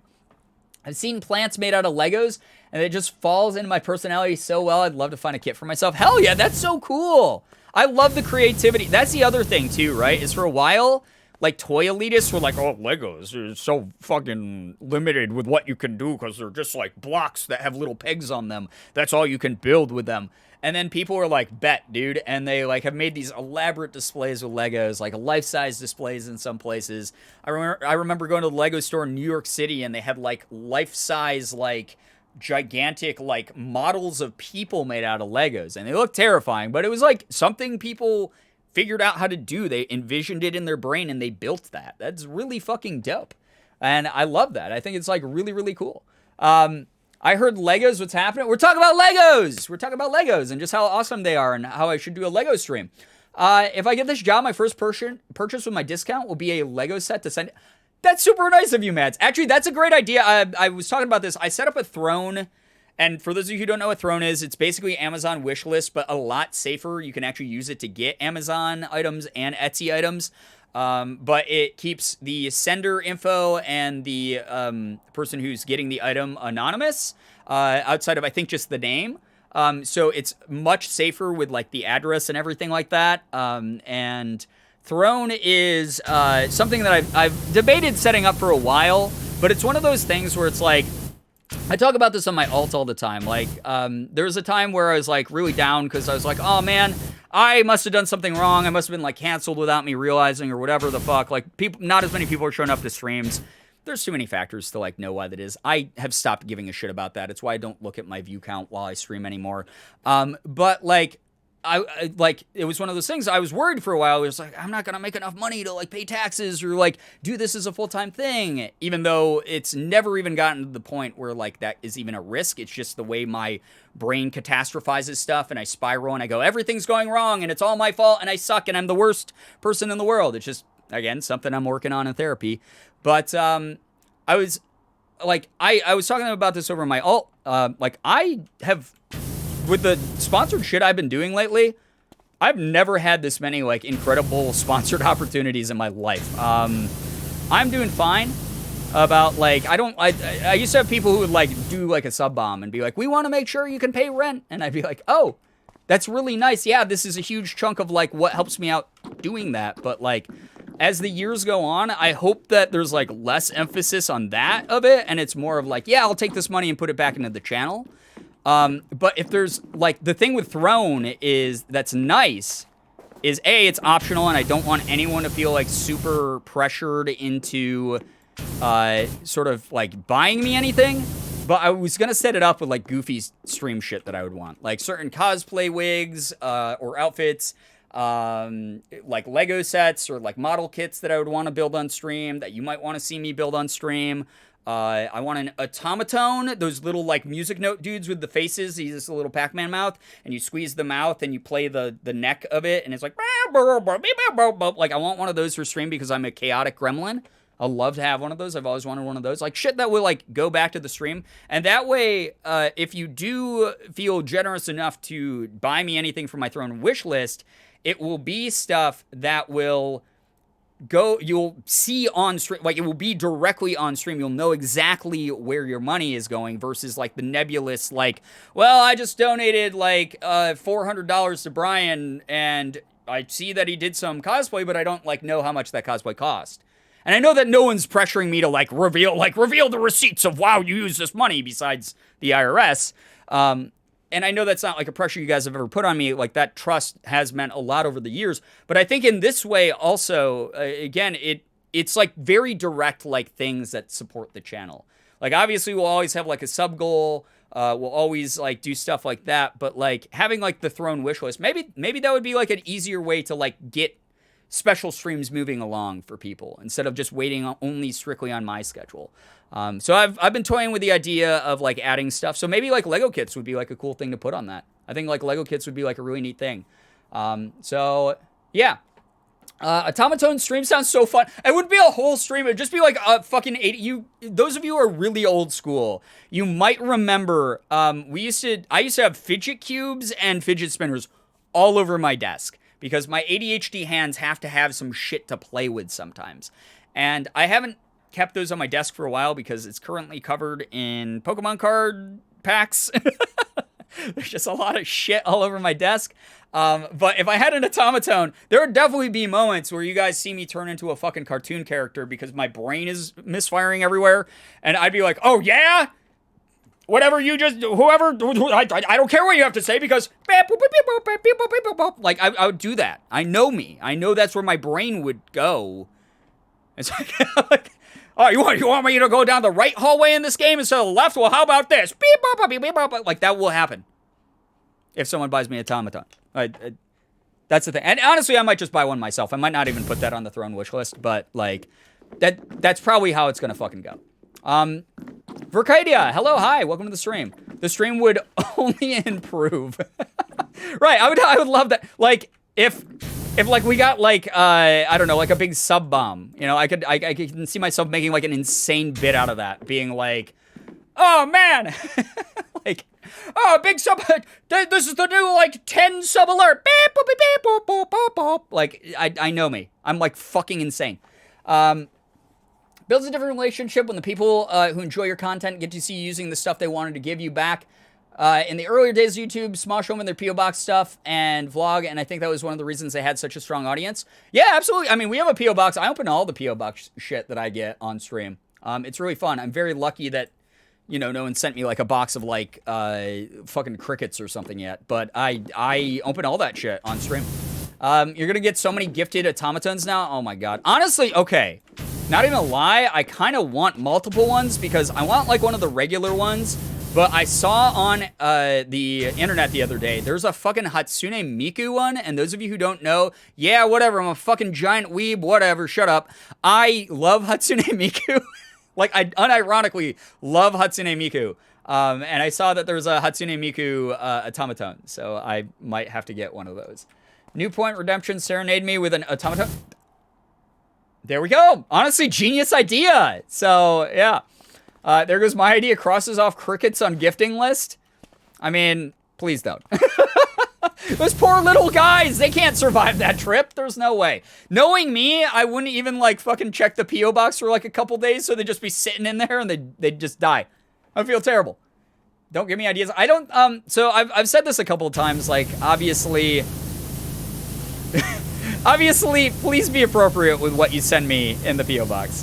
Just, like, don't ruin it for other people. Miku, automaton, yeah, they got him. It's really cool. Gonna need an automaton room after this. Oh my god. It's like the fucking gyroids in Animal Crossing. You're just gonna have a bunch of things, like a wall of automatons behind me. Beep, boop. Bong, bong, bong, bong. Like, it just, god damn it. That's my favorite thing. Every time, I haven't done this in the new Animal Crossing yet, but every other Animal Crossing that Morgan and I have played together, I fill my entire basement with gyroids. That is my favorite thing to do, is I dig up as many gyroids as I can, and then I fill an entire basement with them. So whoever has never visited my house before, if they're like visiting the island, walks into my basement and there's only like one space to move, and it's all in the middle of like this fucking horde of automaton, or not automaton, of gyroids, all going bing, bing, like 1,000, it just instant audio overload. My hope is that anytime someone enters my basement in my Animal Crossing house, they have some form of like stroke. That is 100% the goal. Not clickbait. Viewer sends me dead crickets, but they weren't dead on purpose. That would probably fucking go viral, honestly. That would like maybe be like a trending video. It would be terrible. I would hate it. But that's like the type of shit that goes viral these days. Rule of thumb is to not send anything to people that's alive or dead unless they've specifically requested it. Right. Good news. Remember when I talked about adopting a cat? I finally got her. I named her Sparrow. She's a rescue from a hoarding house of 50 plus cats. Oh my gosh. But she's super sweet and very soft and laying on my lap right now. That's wonderful. I'm so glad that you were able to give that kitty a healthier home. That's really adorable. Very, very cute. By the way, guys, if you don't know, we do have a community Discord. So if you like the vibe and chat, we do have that community Discord that's very similar to what's going on here. And you're able to, if you want to, there's a pet picture. Like, you can put pet pictures up on it if you want. So if you want to share a picture of your kitty, feel free to do so over on the Discord. Battery Acid, thank you so freaking much for the 3 months here as a sub. Congrats on a silver EV badge. Appreciate you being around. Hope you're doing well. My Animal Crossing house is like permanently decorated for Christmas, and I have several gyroids jingling away, adding to the atmosphere. Love it. Keep it going. Keep the energy going. Honestly, like, I want to do that with like a Halloween theme. Imagine being the UPS guy and you go to deliver a package and it starts chirping at you. Oh my God. Chat sends streamer a bucket of crawfish, but it sits in the P.O. box for a few days. Oh God. They just like assume like you guys were sending me like body parts or some shit. I'd immediately have the FBI knock down my door. I'm debating making my rock garden in Animal Crossing a kind of automaton garden too. See, I'm infecting your brains with the stupid. What can I say? I was saying this earlier to Sarah. Anyone who's been here for over like a couple years, your brain has been infected by the stupid. You unlearn things. Like, yes, we are the #1 edutainment stream, but like the chaos has been shown scientifically to warp and possibly destroy brain cells. You have been in the chaos chamber. It's like a tumbler of like just insanity, right? What if I send cricket food? What, like the meal? Wait, what? I said mealworms. No, those are eaten by other things. What do crickets eat? Like grass? I don't know. The insanity is worth it, J-Tips. I'm glad that there's some sort of payoff here for you. Oh my God. Everyone can understand stupid. It's the universal language, right? Some people don't even have to learn it. They're just born with it. It's natural. You know, I'm proud that, not proud. I'm envious that they get to walk through the world. You know, ignorance is bliss type of thing. I would have so many less mental health problems if I just didn't get nervous about literally everything going on in the world all the time. Joke's on you, my brain has had this stupid for years. It's very contagious right now. Edible crickets? Oh, are you talking about not cricket food? Okay. Are you talking about the fucking like candy-coated crickets that like YouTubers eat for videos and shit? I've eaten those before. You can't fuck me up with those. I've done that before. A kid brought those into my like first grade class for show and tell. And a bunch of us like ate those. They were disgusting. Sarah can confirm, but my basement is in Animal Crossing is a Halloween dungeon, and I have a field that is slowly being taken over by gyroids. Fantastic. Need to find some chaotic use for my gyroids. That we've given you a lot of ideas. You should make a maze out of gyroids that people have to get through to get into your home. There you go. Boom. 7th grade science teacher had just a giant bucket of sheep hearts sitting in her classroom at all times. Oh my God, she's a sheep serial killer. Should use it to hold the door open. You guys triggered this memory. It's your fault. I mean, I remember middle school. There was a lot of funky stuff in my science. Yeah, like same grade, like 7th or 8th grade. Some funky shit in my science teachers' rooms. There's candy and stuff with them. Yeah, I've seen those. One of the things my grandparents, who lived down in Arizona when I was a kid, used to get me when they were still alive, was anytime they would go down to Mexico, they would bring back those little lollipops that have like a bug in them, like a scorpion or like a mealworm or something weird in them. And for some reason, they thought I wanted that. It was a sweet gesture that became a tradition that I always would be like, thanks, Grandma and Grandpa. And then it would go in the trash because I didn't want to eat that. I have a section of my island that is just the gyroid forest. It's got liminal vibes. Sounds like it. Crickets are shellfish? What? Who said that? I used to have a gyroid stand in like a market type thing, but I have been completely redoing my island. That's fair. You gotta change it up on the island every now and then. She only showed one to us once, so I don't know why she had so many.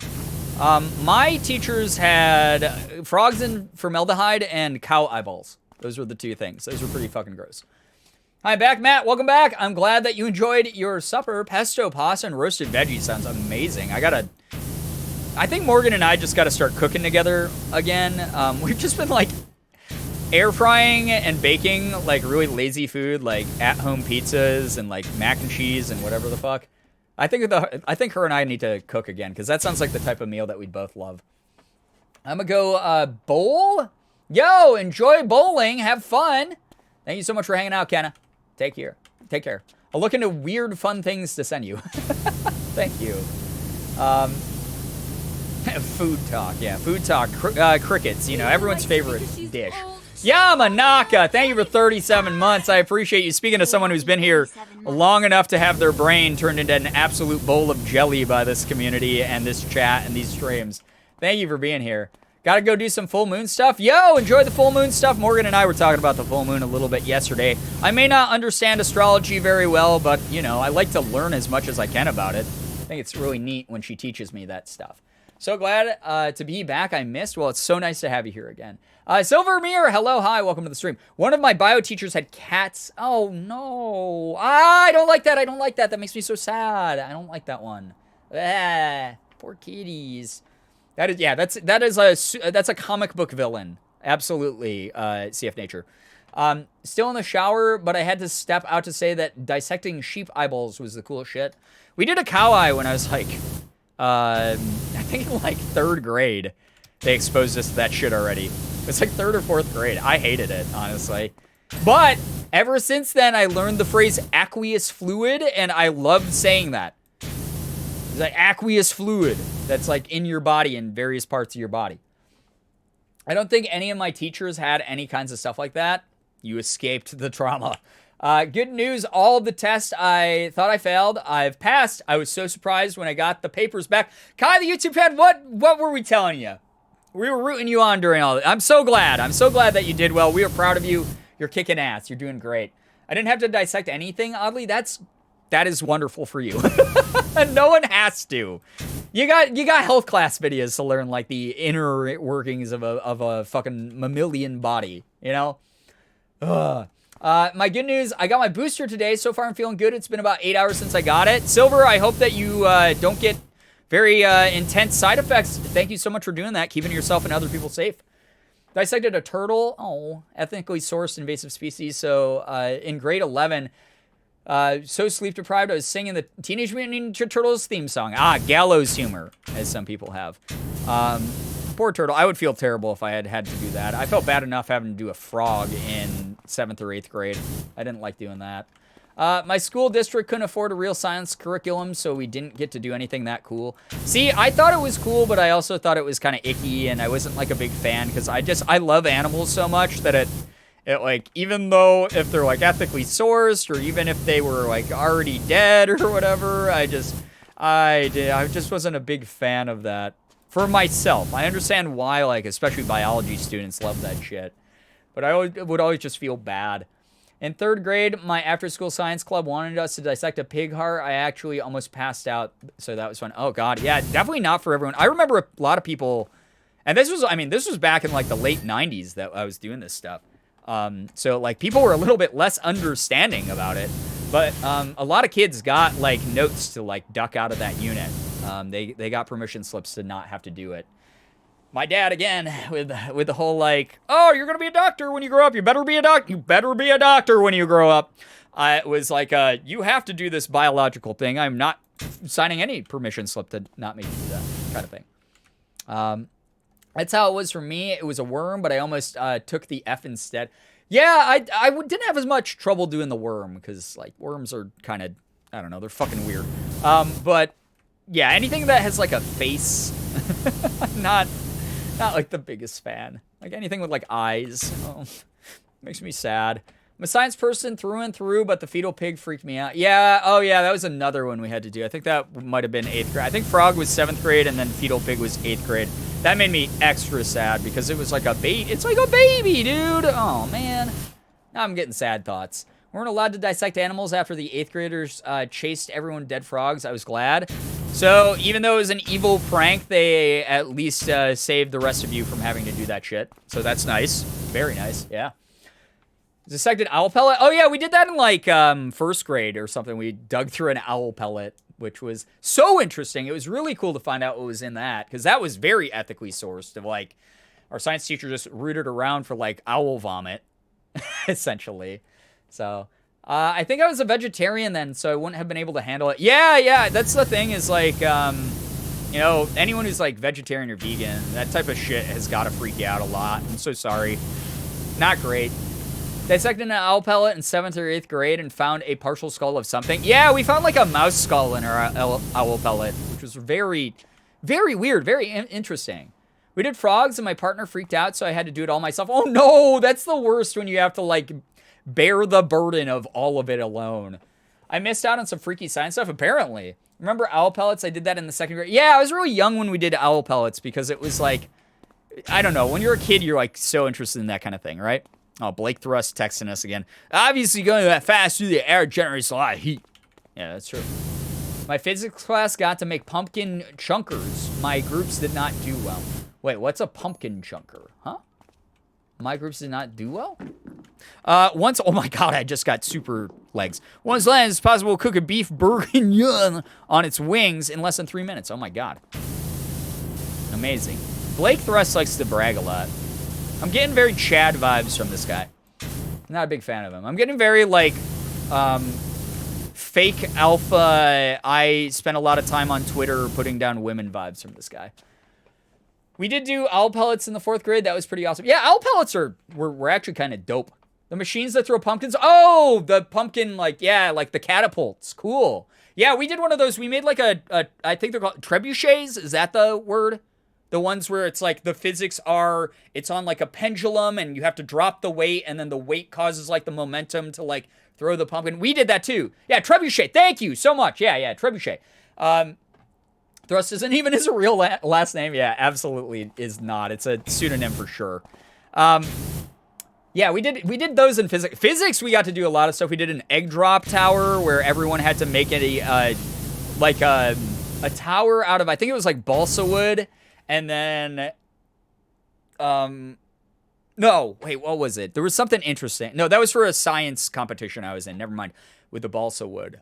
We did egg drop, which was, we were given like rubber bands and like tissues and some other like craft type items. And we had to make a either protective like armor or like a parachute or something, or like a landing pad that would allow the egg to not break when you dropped it from like a certain height, like 10 feet or something. And I remember it was to teach us how like force worked. And it was really cool to do that. My team almost successfully did it. We had a good idea. Ours only like partially broke. Cause we did like a combo of like a landing pad made out of tissue and like a sort of parachute thing that slowed the fall very, very minimally. Yeah, that was really cool. It was really neat to learn about that. And then we like that was the year I learned that a 7-mile-an-hour car crash can potentially kill a person because if you think about it, if your car is slamming into something even at that speed, that force that reverberates then through the rest of your car can go through your body in like the wrong way and forcefully enough to like fuck up some stuff in here or like break some bones or something. So like we watched like a video on that and it was fascinating to me. Really wacky stuff though. Always wanted to do an egg drop. They were really fun. I mean, you can look up ways to do that online now pretty easily on different websites.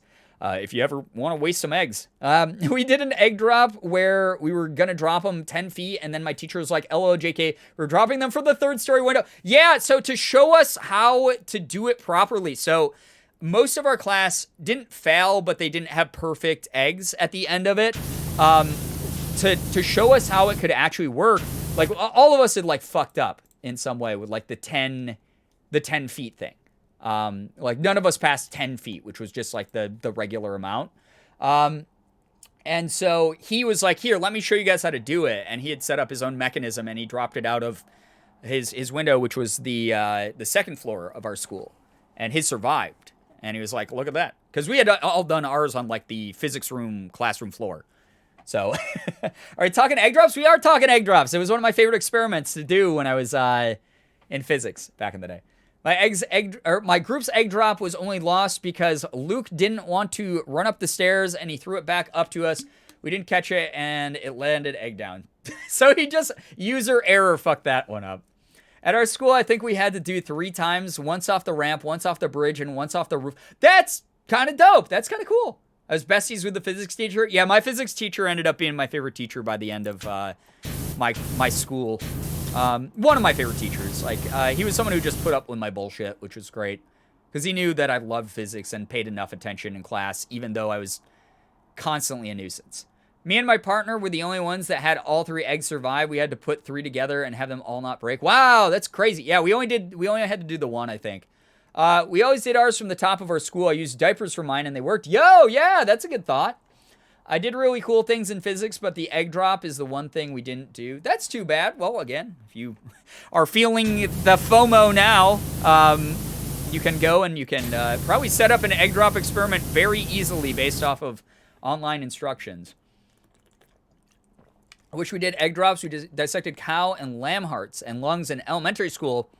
My dad volunteered. To this day, he still questions his choices. Yeah, I mean, that was an interesting choice to make.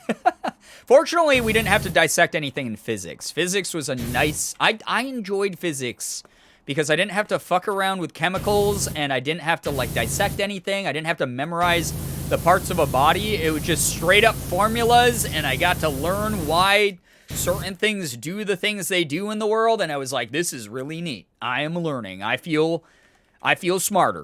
And then I went on into a career that has nothing to do with physics, so who the fuck cares, really? But that is one of those things that, like, I like to, even in my free time, when I get it rarely, I will sometimes read up on, like, physics, like quantum physics shit, just because it's fun. It's kind of neat to learn about all the theories that go around. My favorite science thing in high school was doing silver bottles with silver nitrate. Started my love for chemistry. See, chemistry is really cool, but I never had the proper brain for it. Memorizing the formulas for what it needs to be mixed into what and what compounds form what, gases or whatever. Like that was hard for me to remember. But I was always like, why can't I blow up more shit? Just let me blow up shit. Let me mix the shit together.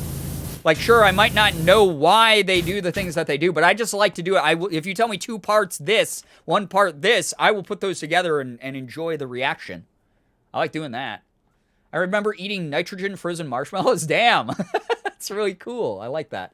I'm too gay for physics. I can't math. That's fair. I mean, we talk about that all the time. This is not a math community. We're very LGBTQ plus here. We are not very math. Really wanted to go for biology because vet was my dream job, but labs and especially experiments on mice were not great to work for me. Yeah, I had to do some lab work on mice when I was, like rats and mice when I was in college, getting my psychology degree.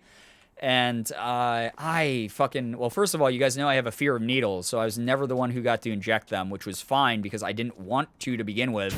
But also then, like, having to watch, like, test subjects, like, potentially, react badly to something or pass away or whatever, was always sad.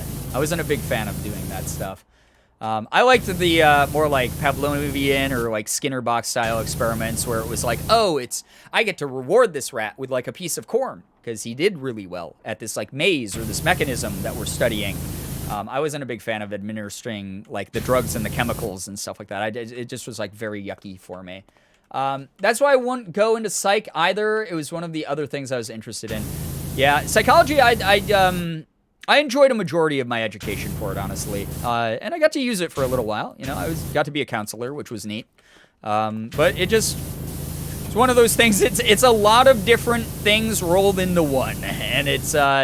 something I hope as the years go on, and I've seen the change in the world, fortunately, we start putting more resources into, like, that kind of field. So, yeah. Okay, bye again. Take care, Matt. Thanks for hanging out with us. I have a huge fear of rodents. Nothing hateful, but enough to keep me out of anything experimenting with them. That's a very common fear, so I don't blame you for that. I personally find them very cute. I love rodents. I think that mice are adorable. I think rats are adorable. But I absolutely understand the idea of, like, anything that skitters around really fast being yucky. So we didn't do a lot of experiments on mice, but did a shit ton of stuff on fruit flies and roaches. Oh, man, roaches. Nature's fucking answer to the apocalypse. We are all going to be long gone and dead. The human race will either have fled the planet or been destroyed by our own stupid decisions, and roaches are going to be having pizza parties, dude. Just the way that it's going to work. Teacher at my high school once blew up an experiment and sent some kids to the emergency. Whoa! She's now a math teacher? I'm surprised she even is allowed to teach anymore. Holy shit. That would have been a major scandal at my school to the point where they would not ever be able to work again. Wow. AP Psych was generally one of my favorite classes. Yeah, AP Psych was like top 3 favorite classes my senior year. I loved it. I thought it was so cool. On accident. I mean, even with an accident, though, that is... Oh, God, that's so scary. Endangering kids in any way is like something that just is a no-go. You're on the no-fly list if you endanger kids, to me. It is, you are the adult. People make mistakes, sure, but especially if you're dealing with other people's children, not doing your quadruple checks is like, oh, she's crazy. It sounds like it. Blink's, how is she still that? Right, yeah, I like that. That's one of those things, obviously, like, that's totally up to the school's discretion on how they do it. But I would feel like if I was a school admin, I would be like, this teacher is kind of like a liability for our whole institution. Even with an accident, sometimes accidents have severe consequences. Exactly. We had a science teacher who set off the fire alarm by mistakenly setting the dissection cat on fire. Oh, God. All of you had to dissect cats. I'm so sorry. What terrible trauma, honestly. Remember my chemistry teacher used to make fireballs, and there's just a permanent black spot on the ceiling because he always sends them up in the same spot. At least, you know, there's like the designated spot for that. And at least in my school, I know that weird foam tiling on the ceiling was pretty easy for the maintenance guys to replace. And the only reason I know that is because I remember a kid flipping out in school one time, and he like threw, I think it was like a stapler or some like plaque that was on like the teacher's desk, and it like smacked out like a giant chunk of the foam that like made up the ceiling. And like the maintenance guy came in, like while that kid got sent to like the principal's office, and like the teacher just went about like teaching. And they sent the maintenance guy in like during class, and he just had like a full panel, and he was just like, bum, pushed it out, like put the new one in, and just went, just went about his day. It was like very quick. So I'm assuming that they were probably like, whatever. It's like a $12 panel. The school can handle you burning just that one. Only that one, though. Only that one gets to be well done. I had a really bad chemistry partner who almost blew my face off with a fucking fireball when we were doing the fire unit of, like, learning how to use the Bunsen burner. Because what happened was, we had the countertop, we had the Bunsen burner down, and I was like, hey man, I'm gonna like turn on the gas real quick here. Or wait, no, he was turning on the gas. That's what happened. I'm so sorry. I have to remember. I'm dyslexiaing in my brain. He was like, hey man, I'm gonna turn on the gas, and I was like, please don't do that. And he was like, okay, I won't. And I was like, I just want to learn how to like use the sparker thing, that weird whatever, that metal fucking set of tongs they give you with the like circle on it that you like. It's like the flint. You like squeeze it and it like makes the spark, and that's how like you light the Bunsen burner. At least that's how we did it in the boomer days. I was doing that just to learn how to do it, but it was like a little bit close to the Bunsen burner, and he had turned on the gas just to be a shit to like scare me. But the problem was like our Bunsen burner was like near the edge of the counter, and I was kind of near the edge of the counter, and I just remember sparking it and it going poof, like this big like just super fast fireball like poof, like that. And it like went by my face and like almost like burn off like my face. It was fucking terrifying. The striker, yeah. I thought there was like a more scientific name for it, but I guess it's, yeah, the striker. I worked at the science lab at my community college. Before I got there, one work study walked around with HCl open. Oh my God. And everyone around him got third-degree burns in their lungs. He was moved to the CDC. Oh my God. It's probably why the CDC is doing weird shit to this day, right? Oh, boy. Most labs don't even use Bunsen burners anymore. Hot plates. Oh, my God. That's so smart. I'm old as fuck. We should have had hot plates, honestly. Not in school, but I almost had a bad accident lighting a propane grill. There was a large fireball and a big boom, but nobody got hurt. Yeah, I was messing around with I was messing around with like a lighter like a one of those Zippo letters, like way back in the day when Morgan and I first started dating. I was actually on a trip out of state, and I was hanging out with a friend, and so I texted Morgan, like, all of a sudden. I was like, I just burn off part of my bangs and part of my eyelashes and my eyebrow. I was just fucking around, and my bangs were long, and they caught on fire, and then the flame went up my hair, because my hair is very oily, and it singed my eyelashes, like here, and like part of my eyebrow. And they've never really grown in quite right again since then. My arm almost caught on fire from a Bunsen burner. Turns out someone from class before me loosened it all away, so the flame went out the side. That's so douchey. God damn, what a jerk. So sorry that happened. I'm glad I never had any chem classes. They were a liability. We had to sign a lot of release forms, I remember. Anytime we started like a new unit with like chemicals or open flames or anything, we had to sign release forms. CDC equals Child Development Center. Oh, okay, that's CDC. I was like, is this guy walking around with like an open fucking... like, hey guys, I got the COVID sample right here. Steve, put the lid on. What are you fucking doing? My dad once caught his pants on fire trying to light a fart on fire in college. I know so many people who did that. That is like the stereotypical like man who watched the movie Animal House thing to do.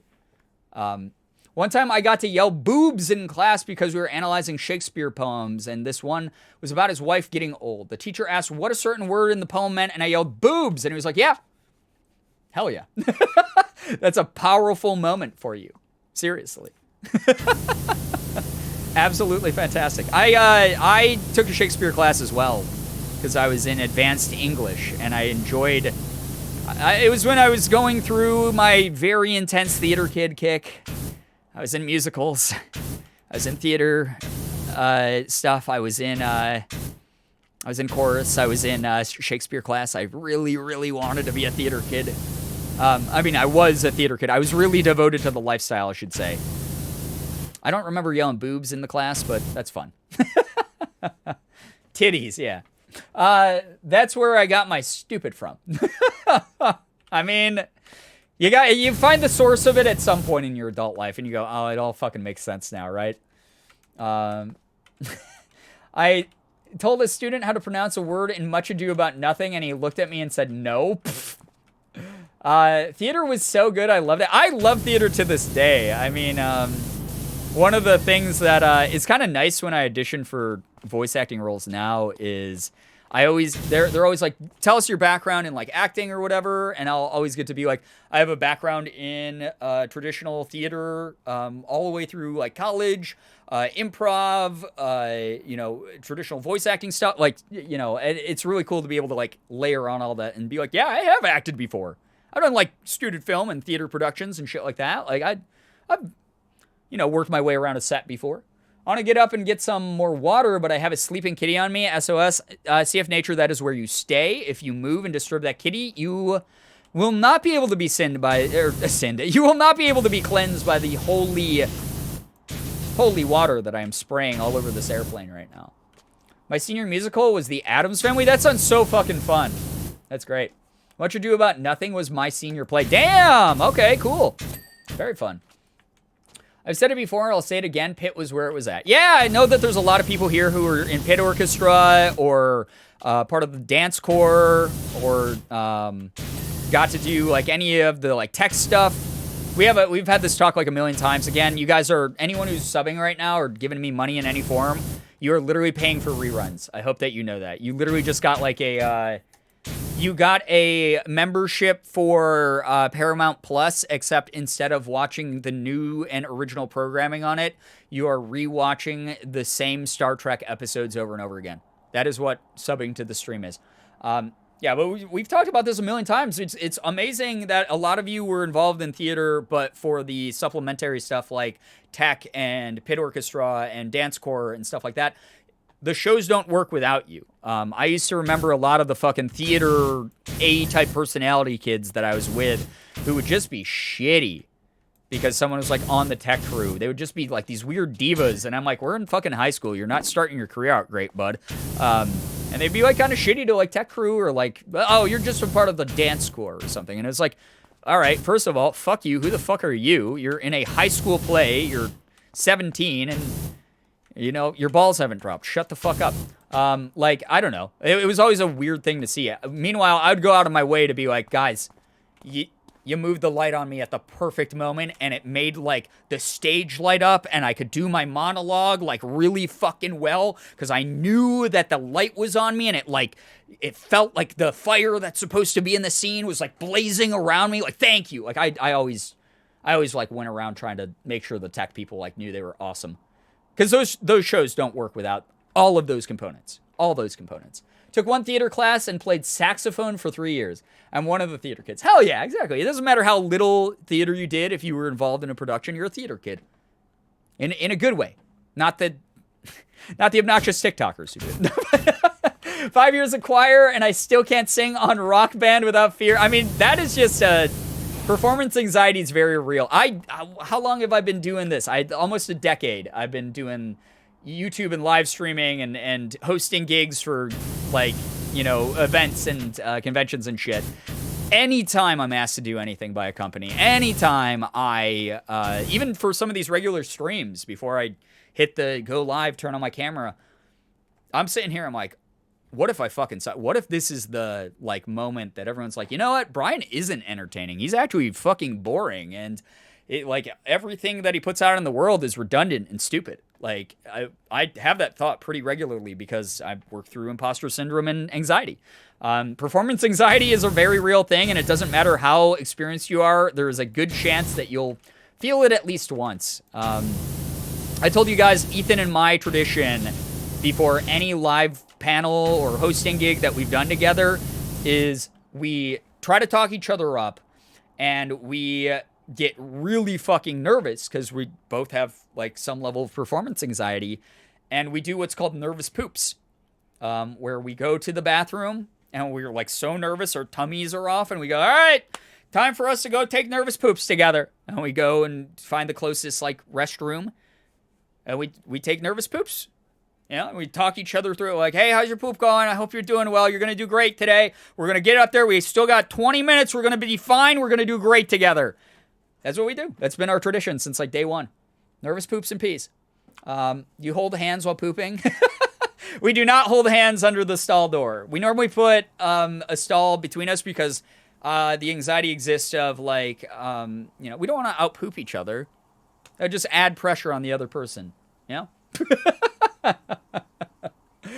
We have a small crew for our play this year, and our guy that does lights is now known forever as Light Boy because of my mistake last year. I went to call him by his name, and I almost said Light Boy for some reason, and ever since then, he's been Light Boy, and he does it perfectly. As long as he doesn't mind it and doesn't think that that's like a, you know, a derogatory name or something for him. If he's like, I know, my name's Charles, and I just want you guys to call me Chuck. I want to be a named person on the crew, too. If he's like, yeah, hey, what's up? I'm Light Boy. Let's go, dude. That's kind of cute, then. I like that. Yeah, because there was definitely nicknames for tech people when we were doing stuff as well, and they would love it. A lot of them would love the nicknames and stuff. So that's cute. And that's the thing, right, is at the end of the day, one of my favorite things, like, it's always the saddest because everyone's crying, but, like, the last day of any production, whether you do theater or you're wrapping up on set for, like, something that's filmed, everyone always gets emotional. They come together, you do the big group hug cry thing, and you're all just sobbing and hugging, and it's tech people in there, it's orchestra people in there, it's, you know, the people who are behind the cameras or doing the directing, it's the actors themselves, whatever you are, everyone. Like, I remember last day of my senior musical, I got dehydrated, it felt like, because I was crying so hard. And I was going around and I was like, you know, you welcome people in those moments. At the end of the day, that production didn't happen without all of your help. And it feels so cool. It feels so cool to be part of that. So, like, again, if you are someone who's younger here in this community and you're in the middle of doing, even if you're not younger, if you do it like community theater, if you do it professionally, whatever it is, like, good on you. That's awesome. Keep the arts alive. Appreciate your behind the scenes people. Do it. They can make or break a production just as much as your acting can, or your singing, or whatever it is. I guarantee it. A bad tech crew can pull things apart. Appreciate them. They have to normally do 1,000 different things that you don't even get to know about.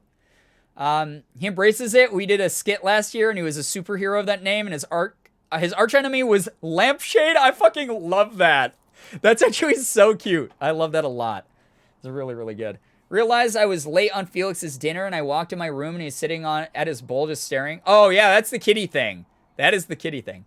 Good news, all. I'm home safely, and the car issue was a minor and inexpensive fix. Thanks for keeping me company and providing a nice distraction. Love you all. J. Ray Green, we're so happy for you. I'm so glad that it wasn't anything major.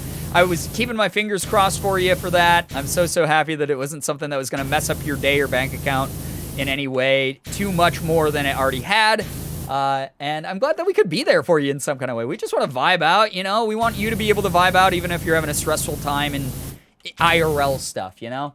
We do plays in the spring, and my final performance, I was sobbing. I miss all of my fellow cast and crew. Yeah, I would always cry a lot on the last day of any production, but the very last musical my senior year, I would be hard-pressed to find a part, like a point in my life that didn't deal with, like, something that was, like, genuinely, like, you know, losing a loved one or something.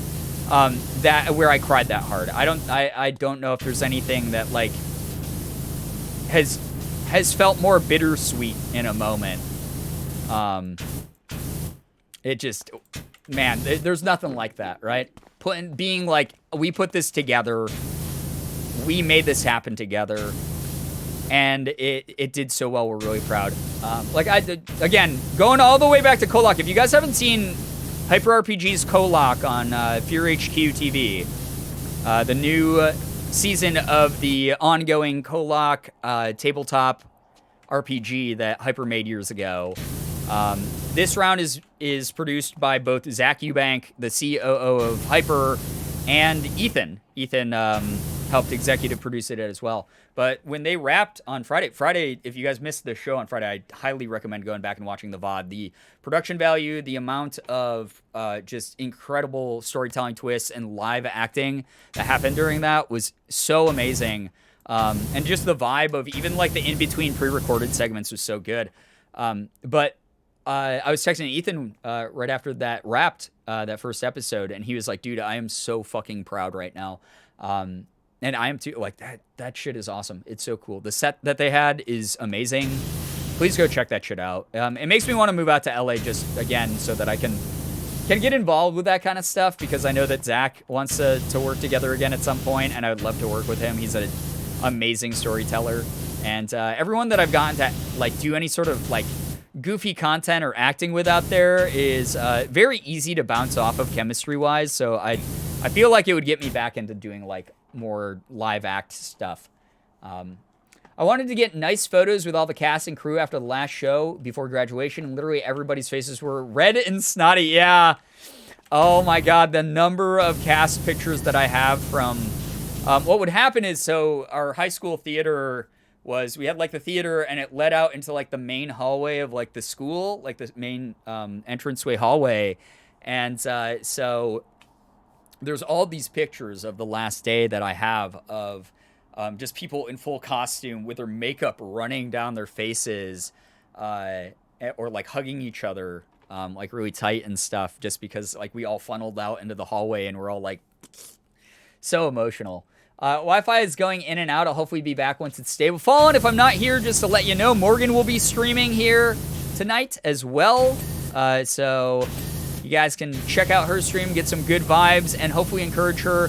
Her streams have been doing so well recently. I'm so goddamn proud.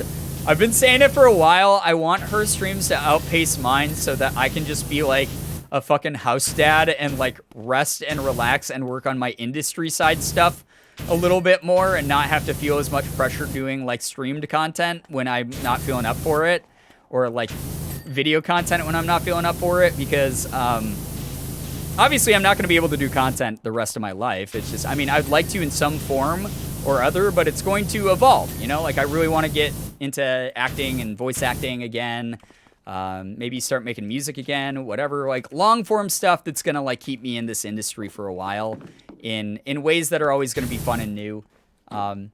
So I'm just so happy. I'm like super happy that Morgan streams are taking off and doing really well.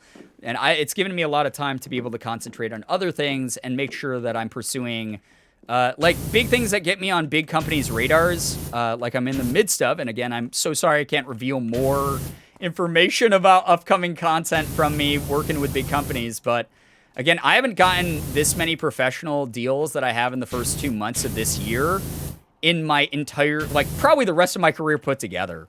It has been really incredible to be able to just focus on that stuff and be like, all right, I'm on this big gigantic company's radar now. So like if they ever have like another big paid gig to do again, they're gonna want to come and work with me again, which has been nice to expand in that way because I've been doing regular content for so long. I know I can do regular content if I want to. I'm going to keep doing regular content for as long as I can. But it's nice to diversify the portfolio a little bit. You know, it's been cool. It's okay. It'll be fun. Surprise when we do know. Yeah, I hope that I can reveal sooner, much sooner than later on things. Hey guys, Stan's going through a really tough time right now. They've been sick for a few days and their anxiety is rooted in fear of being sick. So it's been tough. Could we get some words of encouragement and loves? Stan, that sickness will not last forever. I know that it's something that's really scary right now, but we know that it's going to pass sooner than later. You're going to be feeling a lot better soon. We are all going to be there to celebrate your good health with you if you need that. And just know that we appreciate you and we care a lot about you. Also, I know that someone gifted you a sub in the community earlier. Felion gave you a sub earlier, so I hope that that's something that can cheer up your day a little bit and allows you to know that you are 100% cared about in this community, that people want the best for you, and you'll be feeling right as rain soon, and we're going to be really excited for when you do, okay? So chat, yeah, if you can send some good vibes to Stan, that'd be really nice of you to do. Thank you so much for doing that already. CF Nature and House of May, you are all so fucking wonderful to each other. And I could not be prouder of the community that we've, you know, built over the years. And again, it's changed so much over the years. You know, so many new faces here that weren't around for like the beginning of my journey. And to welcome me into your life and to welcome each other into each other's lives in some capacity, it's beautiful to see. And it makes me so fucking happy. Like, thank you to every one of you for making this place what it is. There isn't a place without all of you. Like, there is not like this sense of community. There's not this energy. There's not this encouragement. There's not these moments of funny humor and goofy stream moments without you. I would not have the audience. I would not have the stage to perform on with my wackiness, my weird cartoon mentality. I wouldn't be able to do that if it wasn't for you being here and being there for each other, so that those of you going through rough times know that, you know, there are people who give a shit in the world. They give a shit in the most genuine way possible, too. And that is something that's really lovely, is it's not this forced, shitty, toxic positivity, you know, goo-goo gaga bullshit. It's people who genuinely care about each other and can admit to each other, life gets shit sometimes. It happens, but it doesn't last forever. And a lot of us have learned experiences that can prove that. And we share them with each other, and we make sure that other people are feeling nice and again, cared about. I thank you for being that for each other. You guys are fucking beautiful. Genuinely gorgeous people. Thank you for the sub. We didn't know about that, and thank you for the love. Of course. Always for you and Stan. Even if you take illegal pee breaks, we appreciate you a lot here. Life really fucking sucks sometimes, but it can always get better. Exactly. Yeah, good vibes for Stan. Hell yeah. Let's go. You guys, again, it's not toxic positivity here. It's just basic human kindness. Because there's going to be moments that we stand up for each other as well and dunk on shitty people. Or talk in a way that people might be like, that's really aggressive or whatever. Fuck those people. Who cares? We are going to be here because we're going to be establishing our own boundaries. We are going to be here in a genuine way that's not just because of forced positivity. We are going to be here for each other in ways that matter and last. So, yeah. What do we need to clean? The antennae, the cockpit sensors, Fuselage sensors, fuselage wiring. Okay. Laser mount and laser wiring. Okay, this is the laser mount here? Ah, okay. I don't know what I have to actually clean in this shit. And laser wiring? Okay, I did laser wiring. We're almost done with this stupid plane, by the way, guys. I'm so excited to be through with this. All right. Laser mount. Good shit. Antennae, 1 of 3? Okay, which ones, guy? Oh, wait. Fuselage wiring. It's this. This needs cleaned? Okay. We can do that. We can get that done. I'm getting stuck on the plane. This fuselage wiring, too? Why did I do such a shitty job? What's wrong with me, dude? Oh, my God. Okay, now I have to get up to grab my charger at 8%, but I still have Cat sleeping on me. That's what cats do. Thank you so much for sharing cat updates. Cat updates are something that no one here will ever complain about. Like, this isn't the high wind, but it's still pretty cool. Oh my God, I cannot wait. Phoenix, you and I have the history with the iconic thing. Oh, I'm so excited. I'm just genuinely so excited. Also, random question, was my cat just long? Or is it normal for cats to be as long as your legs? That's depends on the cat breed and the age of the cat. Sig is a little bit bigger than the average cat, so maybe he's a bad gauge, but even Plinko was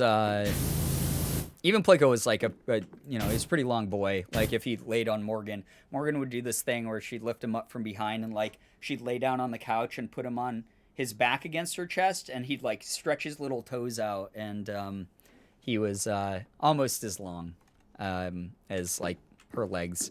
But Morgan also has very long legs, and Plinko is a runt. So, but yeah, that's fairly, like, honestly, that's fairly common, I'd say.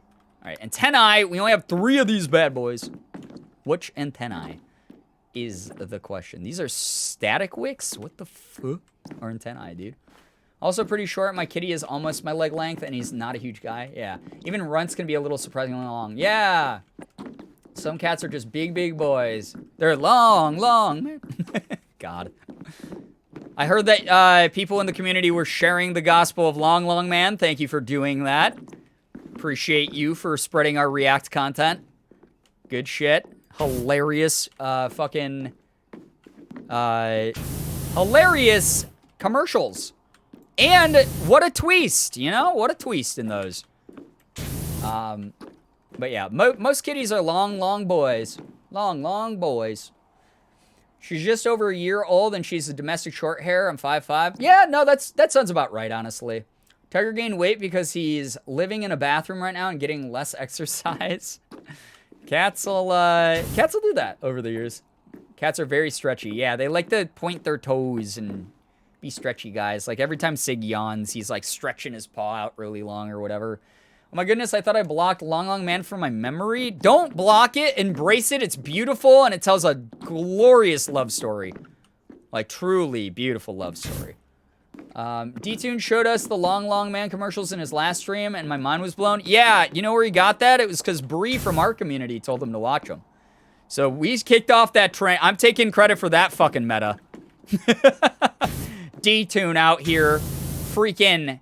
stealing the content I stole. Unbelievable. I love the Long Long Man.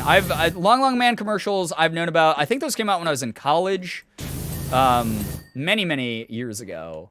I'm so glad that we got to react to those and to the Korean Plush Speedo PlayStation 3 commercials or PlayStation 4 commercials or whatever. He only likes her because she's and also all of the fucking ridiculous Pinocchio trailer moments. We analyzed a 2.5-minute movie trailer for 45 minutes on that stream. Cryptoid, thank you for the Prime for 27 months. God damn! Thank you very, very much. I appreciate that a ton. That's so cool of you. Thank you for sticking around that long. I hope that you're doing well. I do think I watched it because of you first, and then Sean, and then Jordan. Yeah, it came out a long-ass time ago. I was actually surprised, and granted, I'm a boomer, so I get surprised. I do the boomer thing, where I'm like, hey, have you guys seen this thing? And then people are like, no, I've never seen it. And I'm like, whoa, how can you not see this thing? And then I'm like, oh, that's right. Based on my statistics, I am 10 years older than a majority of my viewer base. So I like to share these ridiculous, stupid things with you, and I'm glad that you enjoy them. Morgan and I were talking. I will, if you guys want more, like, I was shying away from React content because I just thought people would be like, Brad's a fucking sellout. Reaction content, he fucking sucks at that. He's bad at it. Those streams blow. They're the worst. If you actually liked that shit, we could Reaction Andy, like, every now and then. So if you guys want more Reaction Andy content, please let me know, and I will do more of those. Because Morgan was like, you should do more of those. That was really funny. Cats will not leave you alone until they get what they want, and there's no way around it. Yeah, we are living in a cat's world. We serve them, like I said earlier. That's the way that it is. Nels Marie, take care. Congrats again on all the stuff going on with testing and stuff. Good luck with class tomorrow. Thank you again for being here. We appreciate you a ton. Seriously, thank you so much for hanging out with us. All right, keep saying I need to do an antenna and the cockpit sensors. I don't know what antenna is it fucking talking about, man. I'm losing my brain, losing my mind. Cockpit sensors are these little dudes? These little things? I thought I did those. Oh, these two. That's also a cockpit sensor. They're all different shapes. Oh my god. Why planes gotta be so complicated? All plane has to do is flap its wings into air and fly. Duh. Why is it doing that? Yes, please. All right. I could do some more React Andy content. Felix and I are laying in bed, and he just stretched his paws and kind of patted my head, and now he's pawing my hair. That's what kitties do. Sig likes to sometimes just like comb my hair with his claw. I think you do great with reaction content, and would love to see more of it. In all honesty, I might do so. So here's my thoughts. I might do some here on Twitch, but I also might do some on YouTube. Because, like, I haven't reacted to, like, Reddit 50/50 since I, like, visited Ethan, I think, like, the first or second time I ever went to see him. He said, let me give you pets in return. Yeah, they're just, listen, cats imitate, especially young cats, imitate what their parents do. So, Felix is just mimicking you and wants to give you the same kind of love, which is really cute, honestly. I like that. He said, it's fun to laugh, like, with somebody, you know? Yeah, it is kind of fun to do that. I think you do great. I already wrote that. My brain just, like, went into outer space. For some reason, like, I thought all of chat was brand new messages. My goodness, have y'all ever seen the video of the otter showing the human how to pet him? Yes, I love that video. I love animal videos in general. They're just so fucking cute and fun. Animals are also just chaotic, and it's not like you can train animals to do a certain amount of shit, but it's not 100% that they're going to listen to you. So, like, when animals just decide to do things, like, of their own volition, and it happens to be, like, this amazing interaction like that, I love that shit. It is some of my favorite. It's wholesome, good content, in my opinion. All right. Ooh, we just got, like, a bunch of stuff done. All right, clean, clean, clean. We need 2 more fuselage wirings. 3 vortex generators. Wing mount sensor. Wing wiring. Oh, my God. We are so far behind on some of this stuff. Okay, this is the wing wiring. There we go. Baby. Oh, yeah. Hello, my baby. Hello, my honey. Hello, my ragtime girl. Vortex generator. That's what these are? That sounds way cooler than what they look like, honestly. Anti-gravity booster. Oh, wait. This is like a futuristic... This is like Blake Thrust's plane. I forgot that he's like, hey, you got these special things that make things cool. And I'm like, I don't care. Just shut up. My kitty used to just tap on my face while I was petting him and stretch all the way out. Sometimes he would stretch his toes and I'd poke his foot and he would close his paw around my finger and just kind of held my hand. I love that. Yeah, Sagi does that sometimes. And then he'll, like, randomly stare into my eyes and just start sinking his claws into, like, my arm or my hand or my fingers or whatever. And I'm like, I get it, dude. You run the house. I get it. I was not challenging that in this moment. No, this is your place. That's fine. So my last cat used to try to force me any way possible to not hold my phone or focus on anything besides him. Besides her, every time she wanted to nap in my arms. Sig does that so much. I think that's just a cat thing because they notice that you're giving attention to something else. So, like, if I am sitting there watching, like, TikToks on my phone and I'm, like, sitting on the couch, Sig will come up and he will, like, nuzzle the phone, like, out of my hand sometimes. Like, he'll just sit there and, like, nuzzle as hard as he can till it, like, knocks the phone out of my hand. Because he's like, nope, it's my time. My time right now. My time right now. You know? So, my cat eats my phone. Love the animal voiceover videos, especially the otter ones by KLR Productions. I don't remember any specific, like, I don't know any specific channels that do those types of overdubs, but they're almost always funny. Felix likes to knead, but just flex and, not knead, but just flex and stretch his paws so that his claws dig into me while he's laying on top of me. Yeah, that's a kitty thing too. That's still a sign of love. My cat will chew on anything, especially phones and laptops. Even does it when we aren't using them. Yeah, Sig, I've talked about this a couple times. Sig has destroyed somewhere in the ballpark of like $500 of wiring. He destroyed like a $200 headset one time by chewing all the way through the wiring. I was very sad because it was back when I really didn't have any money to replace it with. And I had to, like, ask for it for, like, a Christmas gift or something. It's the sweetest thing in the world. I have a slight preference for dogs, but I never had a dog do anything that sweet yet. I love dogs and cats. I've dealt with so many of both of them. Like, I would absolutely love to have a dog still. Like, Girbeagly, the whole reason that's my name is beagles are my favorite dog, and when I was a kid, I called them Beaglies, so I just slammed that into my favorite cartoon character, Gur. There's the origin of my name, for those of you who are newer here and don't know that. So I love dogs, and I've always wanted one. We've just never really had the space for one. So that might be something that happens when we move to LA, because it's like much more friendly of like a dog walking city as well compared to Rochester. Yeah, I have really fallen in love with cats over the years. When I met Morgan, I liked cats, but I didn't love cats the way that I do now. And as the years have gone on, I am fully in love with cats. I think cats are adorable, and I want to foster them when I can and give them good homes when I can. But I'd also like to do that with a dog. Luckily, Felix hasn't chewed any wires. Yeah, be careful with it. My dog tries to push whatever's in my hand out to get me to pet him. Yeah, that's what Sig does. That's why we always joke that Sig is more of a dog than a cat, because he doesn't really act like a true cat a lot of the times. He does like weird dog shit. And we're like, hey man, we get that you were like found in a dumpster, and maybe it was like the Oliver and Company thing where he was raised by dogs on the streets. But he's just a weird animal. I've never met a cat quite as weird as him. I'm going to watch a movie with my family. Thanks for brightening my day. Duke and Spook, take care. Thanks for hanging out. I have a beagle, pitbull, puppy. That sounds adorable. I love that mix. Enjoy your family time. Enjoy the movie, though. Thank you for hanging with us. Dogs are so cute, but I prefer just loving other people's dogs. My brother might get a dog soon. There we go. Perfect setup for you, then.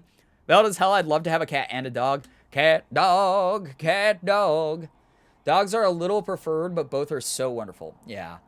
I've only ever had dogs, so having Felix around has been so awesome. Yeah, kitties are a different experience. Successfully grabbed Charger, did not successfully do so without disturbing Cato. Mission failed. No, CF Nature, you've committed an egregious sin. I have to say, that is a terrible 50 laps around the building for you. My dad says the best type of pet is someone else's. Man, what's up with lazy dads? Like, man, come on. Just admit it. You like animals are cute, and it's fine to take care of them. I mean, to be fair, though, I guess, like, if you're like, I've already raised a whole ass human being, I'm done. I'm chill. I guess that part of it makes sense. I have 2 cats. One of them plays fetch. That's so cute. I love that. Morgan put up, it was a really sad video because there was this trend going around on TikTok of you're supposed to put like a certain filter and like audio filter over an old video clip to make it like sound and look like a memory, and it like makes your voice kind of echoey, and there's this sort of like sad, somber piano music going on. And she put it over an old video of Plinko playing fetch, because that's like his favorite thing to do. He used to love doing that. We throw a ball for him, and he'd go and he'd collect it for us and bring it back, and like he'd do this like little trill like brrr, like when he brought it back to us, and it was like one of our favorite little games to play with him because it made him so happy. But yeah, cats that like fetch, very cute. Cherish them, 100% cherish them. They deserve nothing but love and playtime with you. They just want to play with you, which is really, really cute. 50 laps are as penalty. Yes, 50 laps is penalty. Felix knows how to shake for treats. That's super cute. Yeah, Sig is lazy, but he does know the command sit. So again, a dog thing, like, it'll be like a super, like beggy for food mood. So we'll be like, all right, you can get a treat. And we'll like hold one up and we'll be like, you gotta sit. Sit for it, Sig. And he'll like look at us a little bit, and then he'll plop down and he'll sit. I'll go, good boy, and feed him the treat. And sometimes even without a treat, like if he just wants to play, we'll be like, sit, and he'll do it. Just kind of neat. So, yeah. Worst part of it is there's 3 of us, and this man had dogs when he was young. Terrible. Unfair that the sins of the father fall upon the young to have to endure. My dream breed is to own is probably either a standard poodle, Afghan hound, or a Rottweiler. But I know I'll probably never be able to take care of them the way they're supposed to be taken care of, mostly grooming for the first 2. Yeah, it's always good to obviously gauge your own level of responsibility, because the worst thing you can possibly do, worse than that animal not having you as its owner, is if you are its owner and you are doing things that might be detrimental to its health or not giving it the best life possible. So it's good that you're at least aware of that part of it. Hopefully you can work up to a point where you feel good enough to do that kind of thing, and responsible enough to do that kind of thing, and you're able to welcome that joy into your life. It's 3 degrees Celsius, dangerously windy, and almost 11 p.m. I'll put on a jacket and go start my laps around the building. That's right, and think about what you've done to Kitty. Playing Stardew Valley while watching the stream curled up under my weighted blanket. This is the best. Sounds very peaceful. Enjoy. I will definitely be doing more Stardew very soon, by the way. We taught Ella how to sit for her food. That's so cute. I love that. We have a black cat and a German Shepherd Husky mix. Oh, I love German Shepherd Huskies. They blend really well. They just have like really similar features that like work together well. That's so cute. They are extra. That sounds like it. Sometimes I think it's weird that our cats respond to whistles like they are dogs. We do the standard like noise to Sig, and he comes for that. We'll go Siggy, and we'll like rub our fingers together or make that noise, and we'll go Siggy, Siggy, and then he finds us almost every time. I haven't gotten Felix to sit yet, because like he almost always is sitting already when the opportunity comes up to try and teach him. Aw. Well, I hope that I hope you're able to, because it's a really cute little trick. Love Rottweilers. I was raised around them, but I know I couldn't give them the right attention for what they need. When I can have dogs, it'll probably be smaller breed to be able to give them the best care possible. Yeah, we don't want like a huge dog, and that's why we've been looking into like getting a beagle, not only because it's my favorite breed, but Morgan likes them as well. They're pretty easy to manage for the most part. And yeah, they do the yelping thing. Everyone's like, what about the yelping? But the thing is they can be trained out of that. Like if you get a young enough beagle, and not all of them do that. Like we almost adopted a beagle years ago, actually. I've told this story before. We were at the animal shelter just window shopping because we love to psychologically torture ourselves, I guess. But we were like looking at animals that we could potentially adopt, and there was this little guy, this little beagle, and he was kind of like he wasn't old, but I think he was like 4 or 5 years old.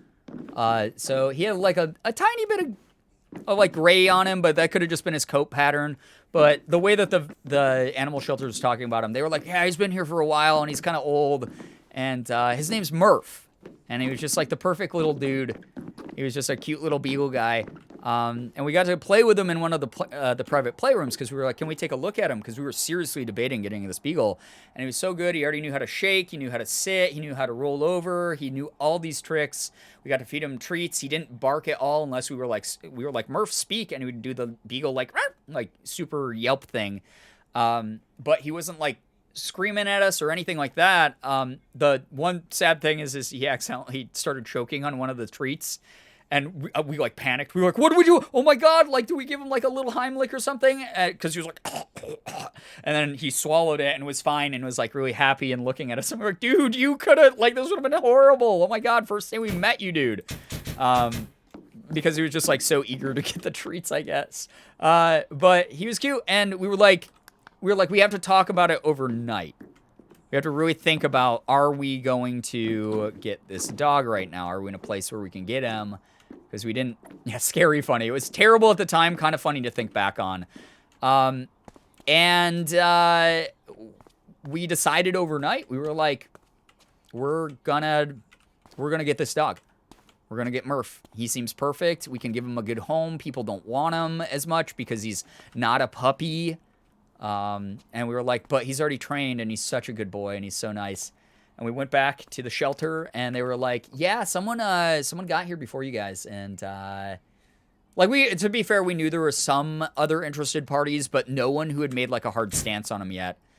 But they adopted him before we had a chance to get him, which is sad. So I always wonder how he's doing. I hope he's doing well.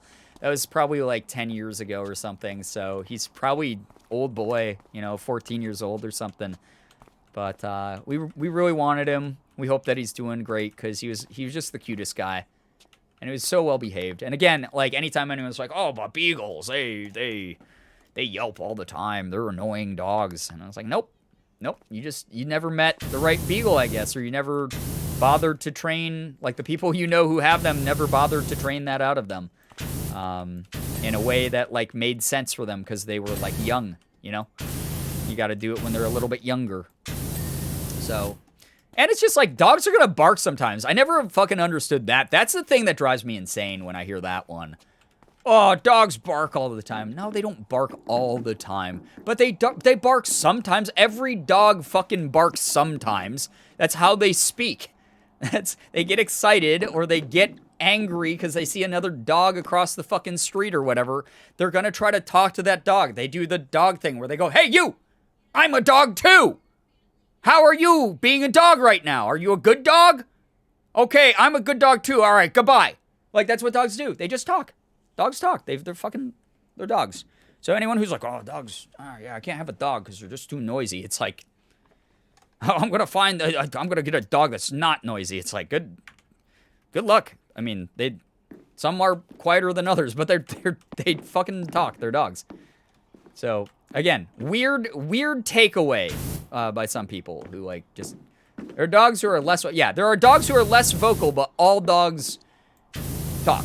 And so anyone who's like, well, I'm going to get a dog who just never talks. And then like anytime their dog barks, they're like, oh, my dog is so annoying. It barks sometimes. It's like, no, it's a fucking, it's a dog.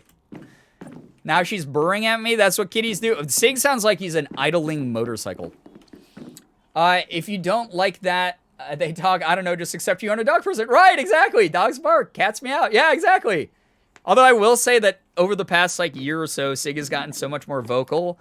He used to be a pretty quiet guy. He would always have like a really loud purr. But he was not a cat that regularly yelled at us. Cat Cam, speaking of it, Cat, thank you so much, and barking as well. Thank you, Cat Cam, for the 22 months. It's a long-ass time. Thank you so much for supporting the stream. I appreciate you a lot. Jinx, what's up? I hope you're doing well. Hello, welcome to the stream. People make a bunch of different sounds. Yeah, people are way more annoying than dog barking and cats meowing, in my opinion. But yeah, over the past year, Sig has gotten really vocal, and he talks to us all the time. He is just constantly, like, howling. You guys have heard Sig a lot on Morgan's streams. That's the thing. As he wanders into the background and tries to steal the show, and he flops over on his side, and Morgan will be just trying to do, like, card readings, and he'll sit there and he'll go, bah! Like, just in the background constantly. Like a fucking psycho. My dog has developed a bad habit of barking in recent years for things that she didn't used to bark for, and I'm not gonna lie, Gets annoying as hell sometimes, but she's still my BFF. Right. And again, it's just part of dog ownership. There's no such thing as like the perfect animal that's going to do everything you want it to do. Even if you own like a fucking turtle, like sometimes that thing's like not going to want to like come out of its shell and hang out with you. You're going to feel lonely. Like, I'm sorry. Again, like we were talking about earlier, animals are autonomous. They're going to choose what they do. They run almost purely on instinct. And sometimes they will be willing to be like, all right, it's time to show my human affection so that it continues to serve me. But also, you do have, you know, those greater bonds and connections, but you will never be in full control of another living thing, even other humans, you know? I said I was going to work on a short video and then spent 4+ hours recording half of it. I am in agony. Good luck to you. Good luck. Welcome to content, right? I don't like dog whining, but I wouldn't get mad at a dog for just sensory overload. Right, and you know that's something within you. That's not the animal's fault. I love when cats meow, though. It's funny. Cats meowing is super funny and cute, but goddamn, Sig just spends all day screaming at us these days. Smudgy was very quiet for the first, 4 years of his life, but I think having a more vocal brother than last year's, the last few years, have encouraged him to find his voice, so he's a loud boy. Yeah, that's, you know, cats teach each other. I've experienced with cats teaching each other bad habits. Goofy things. Sig he is just constantly talking these days. He's a loud boy. I love hearing Sig on Morgan's stream. He's so loud. If you need to be 100% in control, pets just aren't probably for you. Right, get like a fucking robo-dog. I don't know. My god, turtles are so silly. My turtle hissed at me the other day because I poured water in his bowl and like the tiniest drop splashed on him. He was like, hey, what the hell? I'm trying to hang out here. Sparrow must be part Siamese. She never stops meowing and burring unless she sleeps or eats. Oh, that's cute. Yeah, Burmese, Siamese cats, Maine Coons, things like that. All those breeds will do a lot of those, noisier things. I kind of love that about them. Speaking of, it's 3 a.m. Yeah, you're in a wild time zone, so please get some good rest, Jinx. Thank you so much for hanging out with us. People also probably aren't, maybe you're just better off with a little more time by yourself. Right, learn to be okay with yourself. Exactly. That's a very important lesson I try to teach people is we are not guaranteed or entitled to other people's time. Even if they are your children, even if they are your spouse or significant other, you are not fully entitled to 100% of their time. The best thing you can do for anyone that you are in contact with as a fellow human being is learning to some degree to be okay being by yourself. Whether that is just for a couple hours a day, whether that is, when they're away on a trip, whether that is just finding me time each day where the two of you can do your own thing, and having the confidence to be able to be in your own space and your own energy is very healthy for your brain. My cat Cocoa Beans scolded me today when I got home because I came home late from my doctor's appointments. Why did you leave? That's what Sig does every time. We'll be out for groceries for half an hour and Sig will be waiting and he'll just be like, dude, he'll basically be like, dude, where did you go? I didn't know where you were. I'll be like, we were gone for 30 minutes, dude. And I'll be like, well, I'm pissed now, goodbye. That's very, very funny. Hey, Corey, thanks for the raid. I appreciate you a ton. Thank you so much, Raiders. I hope you had a great stream over on Corey's stream. Corey, why don't you go ahead and plug your stream here for us? Let us know what you were up to and put a link to the stream in the chat so that people can go and follow you. If you don't know Corey, Corey is one of our fantastic, amazing mods, and I would not be where I am at without the support of her. Honestly, Corey does so much for all of us. Whether you see it actively in chat or not, the community would not feel as put together, as comfortable, as welcoming, as warm as it is without people like Corey who help run things like our Discord, our Twitch chat, does a ton of stuff with pulling up commands and all of that. Our mod team is fantastic. Corey is someone who's working on her own streaming to try to create a community over in the Forest of Secrets, as she calls her community. Please go join the Forest of Secrets. Please go support the crap out of Corey. Thank you. We played some Sims 4, had a great chill stream. I love that. That game is super fun. From what Morgan tells me, I will never be good at it because I do not have the brain capacity to play a Sims game without having a full-on mental breakdown or just killing all my Sims. He used to Wait, he's used to me being, I forgot how to read for a second there. He's used to me being gone most of the day at work, but I got back at 7 p.m. and he gets wet food at 4:30. He wants his food and I was late. How dare. That is cats for you, you know. Cats, Sig will very regularly be like, you know what? I know I get fed at like 2 p.m., but it is 1:26 right now. That's close enough with rounding up. Give me my food. Like that Sig does that all the time. Yeah, go support Corey, go. Exactly. Go support Corey or perish. There we go. I mean, that's one way to play. It's the only way I know how. I'm fucking incapable of playing that game. I do not have the brain for The Sims. I'm dog shit at it. I'm terrible. Anyone who does it, I'm impressed by. Another exemplary example of power washing. I admit I was skeptical of your prospects of cleaning stains created at such high temperatures. Once again, you exceeded my expectations. All right, we'll read the rest of that after we show. Look at that.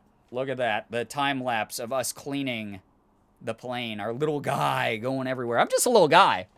Now, or perish, yeah. You know how it is, Corey. If people don't support you, they will be thrown into the Shadow Realm forever. Lard Martini, hello, hi, welcome to the stream. Just warning you, you're probably joining right here near the end of the stream since Morgan's going to be streaming here in a moment. This was just a bonus stream because I haven't gotten to see you guys since Friday, so I wanted to hang out for a little bit and just vibe. So I appreciate anyone who's able to make it out and just chill with us. Thank you so much for joining us for a chill Power Wash stream. But hopefully you'll stick around for the raid that will be raiding Morgan's channel, and then she'll be going live shortly after that once I am given the go-ahead that she is ready to go. So thank you again for joining in, though. So please stick around, support my wonderful, amazing, incredible partner. I had such a good Valentine's Day celebration with her yesterday. For those who don't know, we celebrate on the 15th because there's less crowds. It's easier to get a dinner reservation. All the candy and the like Valentine's Day themed stuff is all half off or better a lot of the time. And it's just a tradition that we've always done together. It's been really, really nice to do that. So we had a lovely dinner yesterday. We had a lovely day together. We did some thrifting at a thrift store. We haven't done that in a while. It's just a fun way to go around and find different clothes and talk to each other. And just we've both been working so hard. We haven't had a lot of time to just spend a day together like that and not worry about work because, as you guys know, Morgan's doing full-time content as well as me. Our schedules often have a lot of like overlap where we don't like really get to like do much together. So we had a nice little lunch together. We went out thrifting. We got these really nice dinner reservations at this really nice place neither of us had tried before. And then we hung out on the couch and watched movies together until bedtime. So it was really great. It was really, really wonderful. So I hope that you are supporting her. Like I said earlier, Morgan's streams are doing numbers these days. I'm so fucking proud of her.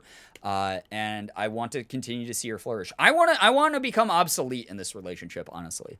Like if my content dies, like again, you know, we get the trolls every now and then who dead channel, your viewers are like a fraction of what they were. Like, yeah, I know that. I'm not a fucking idiot. Like, I know that we don't have as many people in the community. Like, there was turnover, people cycle through, whatever. That doesn't bother me. That's just the cycle of content creation. But if I can become the stay-at-home dad and just play with my cat all day and just vibe, and Morgan is like the full-time content house person, like, I'm okay with that. I'm all right with that future for me. So, yeah. Good news, I got my new glasses today. Corey, way to go. I'm so happy you were able to get that. Glad you had a good Valentine's Day. It was lovely, Phoenix. It was so good. Yo, Generic Bones, thank you for the bit. I hope you have a good night. We're probably ending the stream here in a moment anyway, but I should probably read the rest of Blake Thrust's text message here. Once again, you've exceeded my expectations, so I'm exceeding yours. Feel free to use this hanger for any larger odd jobs that you may pick up in the future. Well, that's kind of nice that he offered us. So we have a new venue to do more jobs. Clean the Frolic Boat is the next thing that we're going to have to do, guys. So I'm actually excited for that shit because we're unlocking more maps. I just love this game. It brings out something in all of us where we just have good talks. Again, I'm never going to use the baby gloves with this community because you're not like idiotic children who can't handle like talking about like serious subjects. You guys are people who want to have real conversations, and I think we've been doing a lot of that recently, and especially with this game. It's just easy to do. It's been fun. It's awesome. You're wonderful. Define frolic. Yeah. Hazel, like the color. Thank you for the 6 months, by the way. Gold EV badge. Thank you for evolving to our top level of EV badge before you evolve into a Jolteon. We appreciate you a lot. Mr. Thrust is showing a little bit of a good side. Yeah, maybe there's character growth here. Maybe he talked to a woman and actually knows what they are now or something. I don't know. Maybe he stopped watching Alpha Bro videos about like how to make money quick. Actually gonna head out, I think. I'll try and hop into Morgan's stream for a bit, but my back is giving me some issues. Totally understandable. Please take care of yourself. Make sure that you are your number one priority. Don't worry. Obviously, you stop by a lot of Morgan's streams, so she appreciates that as well. And hopefully you'll be able to stop by for some other ones in the future. Oh, I wanted to show you guys something. I don't... This is, shit. I don't know how to say this. Give me 1 second. All right, I'm going to exit the game first because I'm doing 5 different things at once here. Give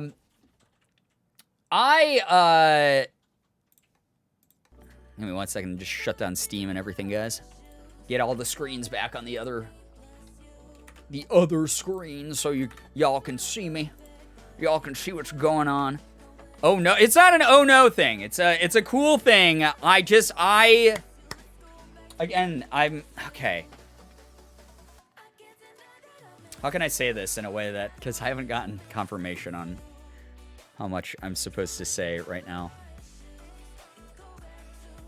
I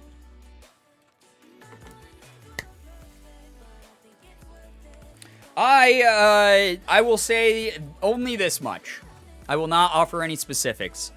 I recently got a package in the mail... and it was from... Well, I can't say that. Okay, I recently got a package in the mail, and I was sent 2 Yu-Gi-Oh! Booster boxes of physical cards. This is, 24 packs each of Yu-Gi-Oh! Cards. One is from one of the newest sets, Battle of Chaos, which is really cool. Really neat. I can't tell... I don't think I can tell you guys what these are for yet. So all you know is that they've been sent to me by someone. By someone. And then the other one is the Grand Creators, which has, it's a collector's set, which has some really cool special cards with like special frames and artwork and stuff like that. So, very, very cool that I was sent both of these things. I will let you know when future content is going to be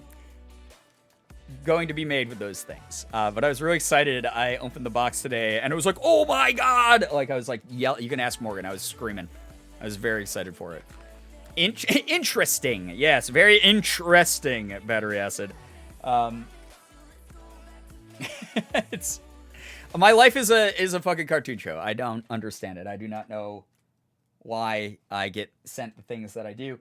Again, speaking of, I will be setting up a throne sometime here soon. I will make sure that I put it up on Fan House first, most likely, just because that is where I said I was going to post it originally.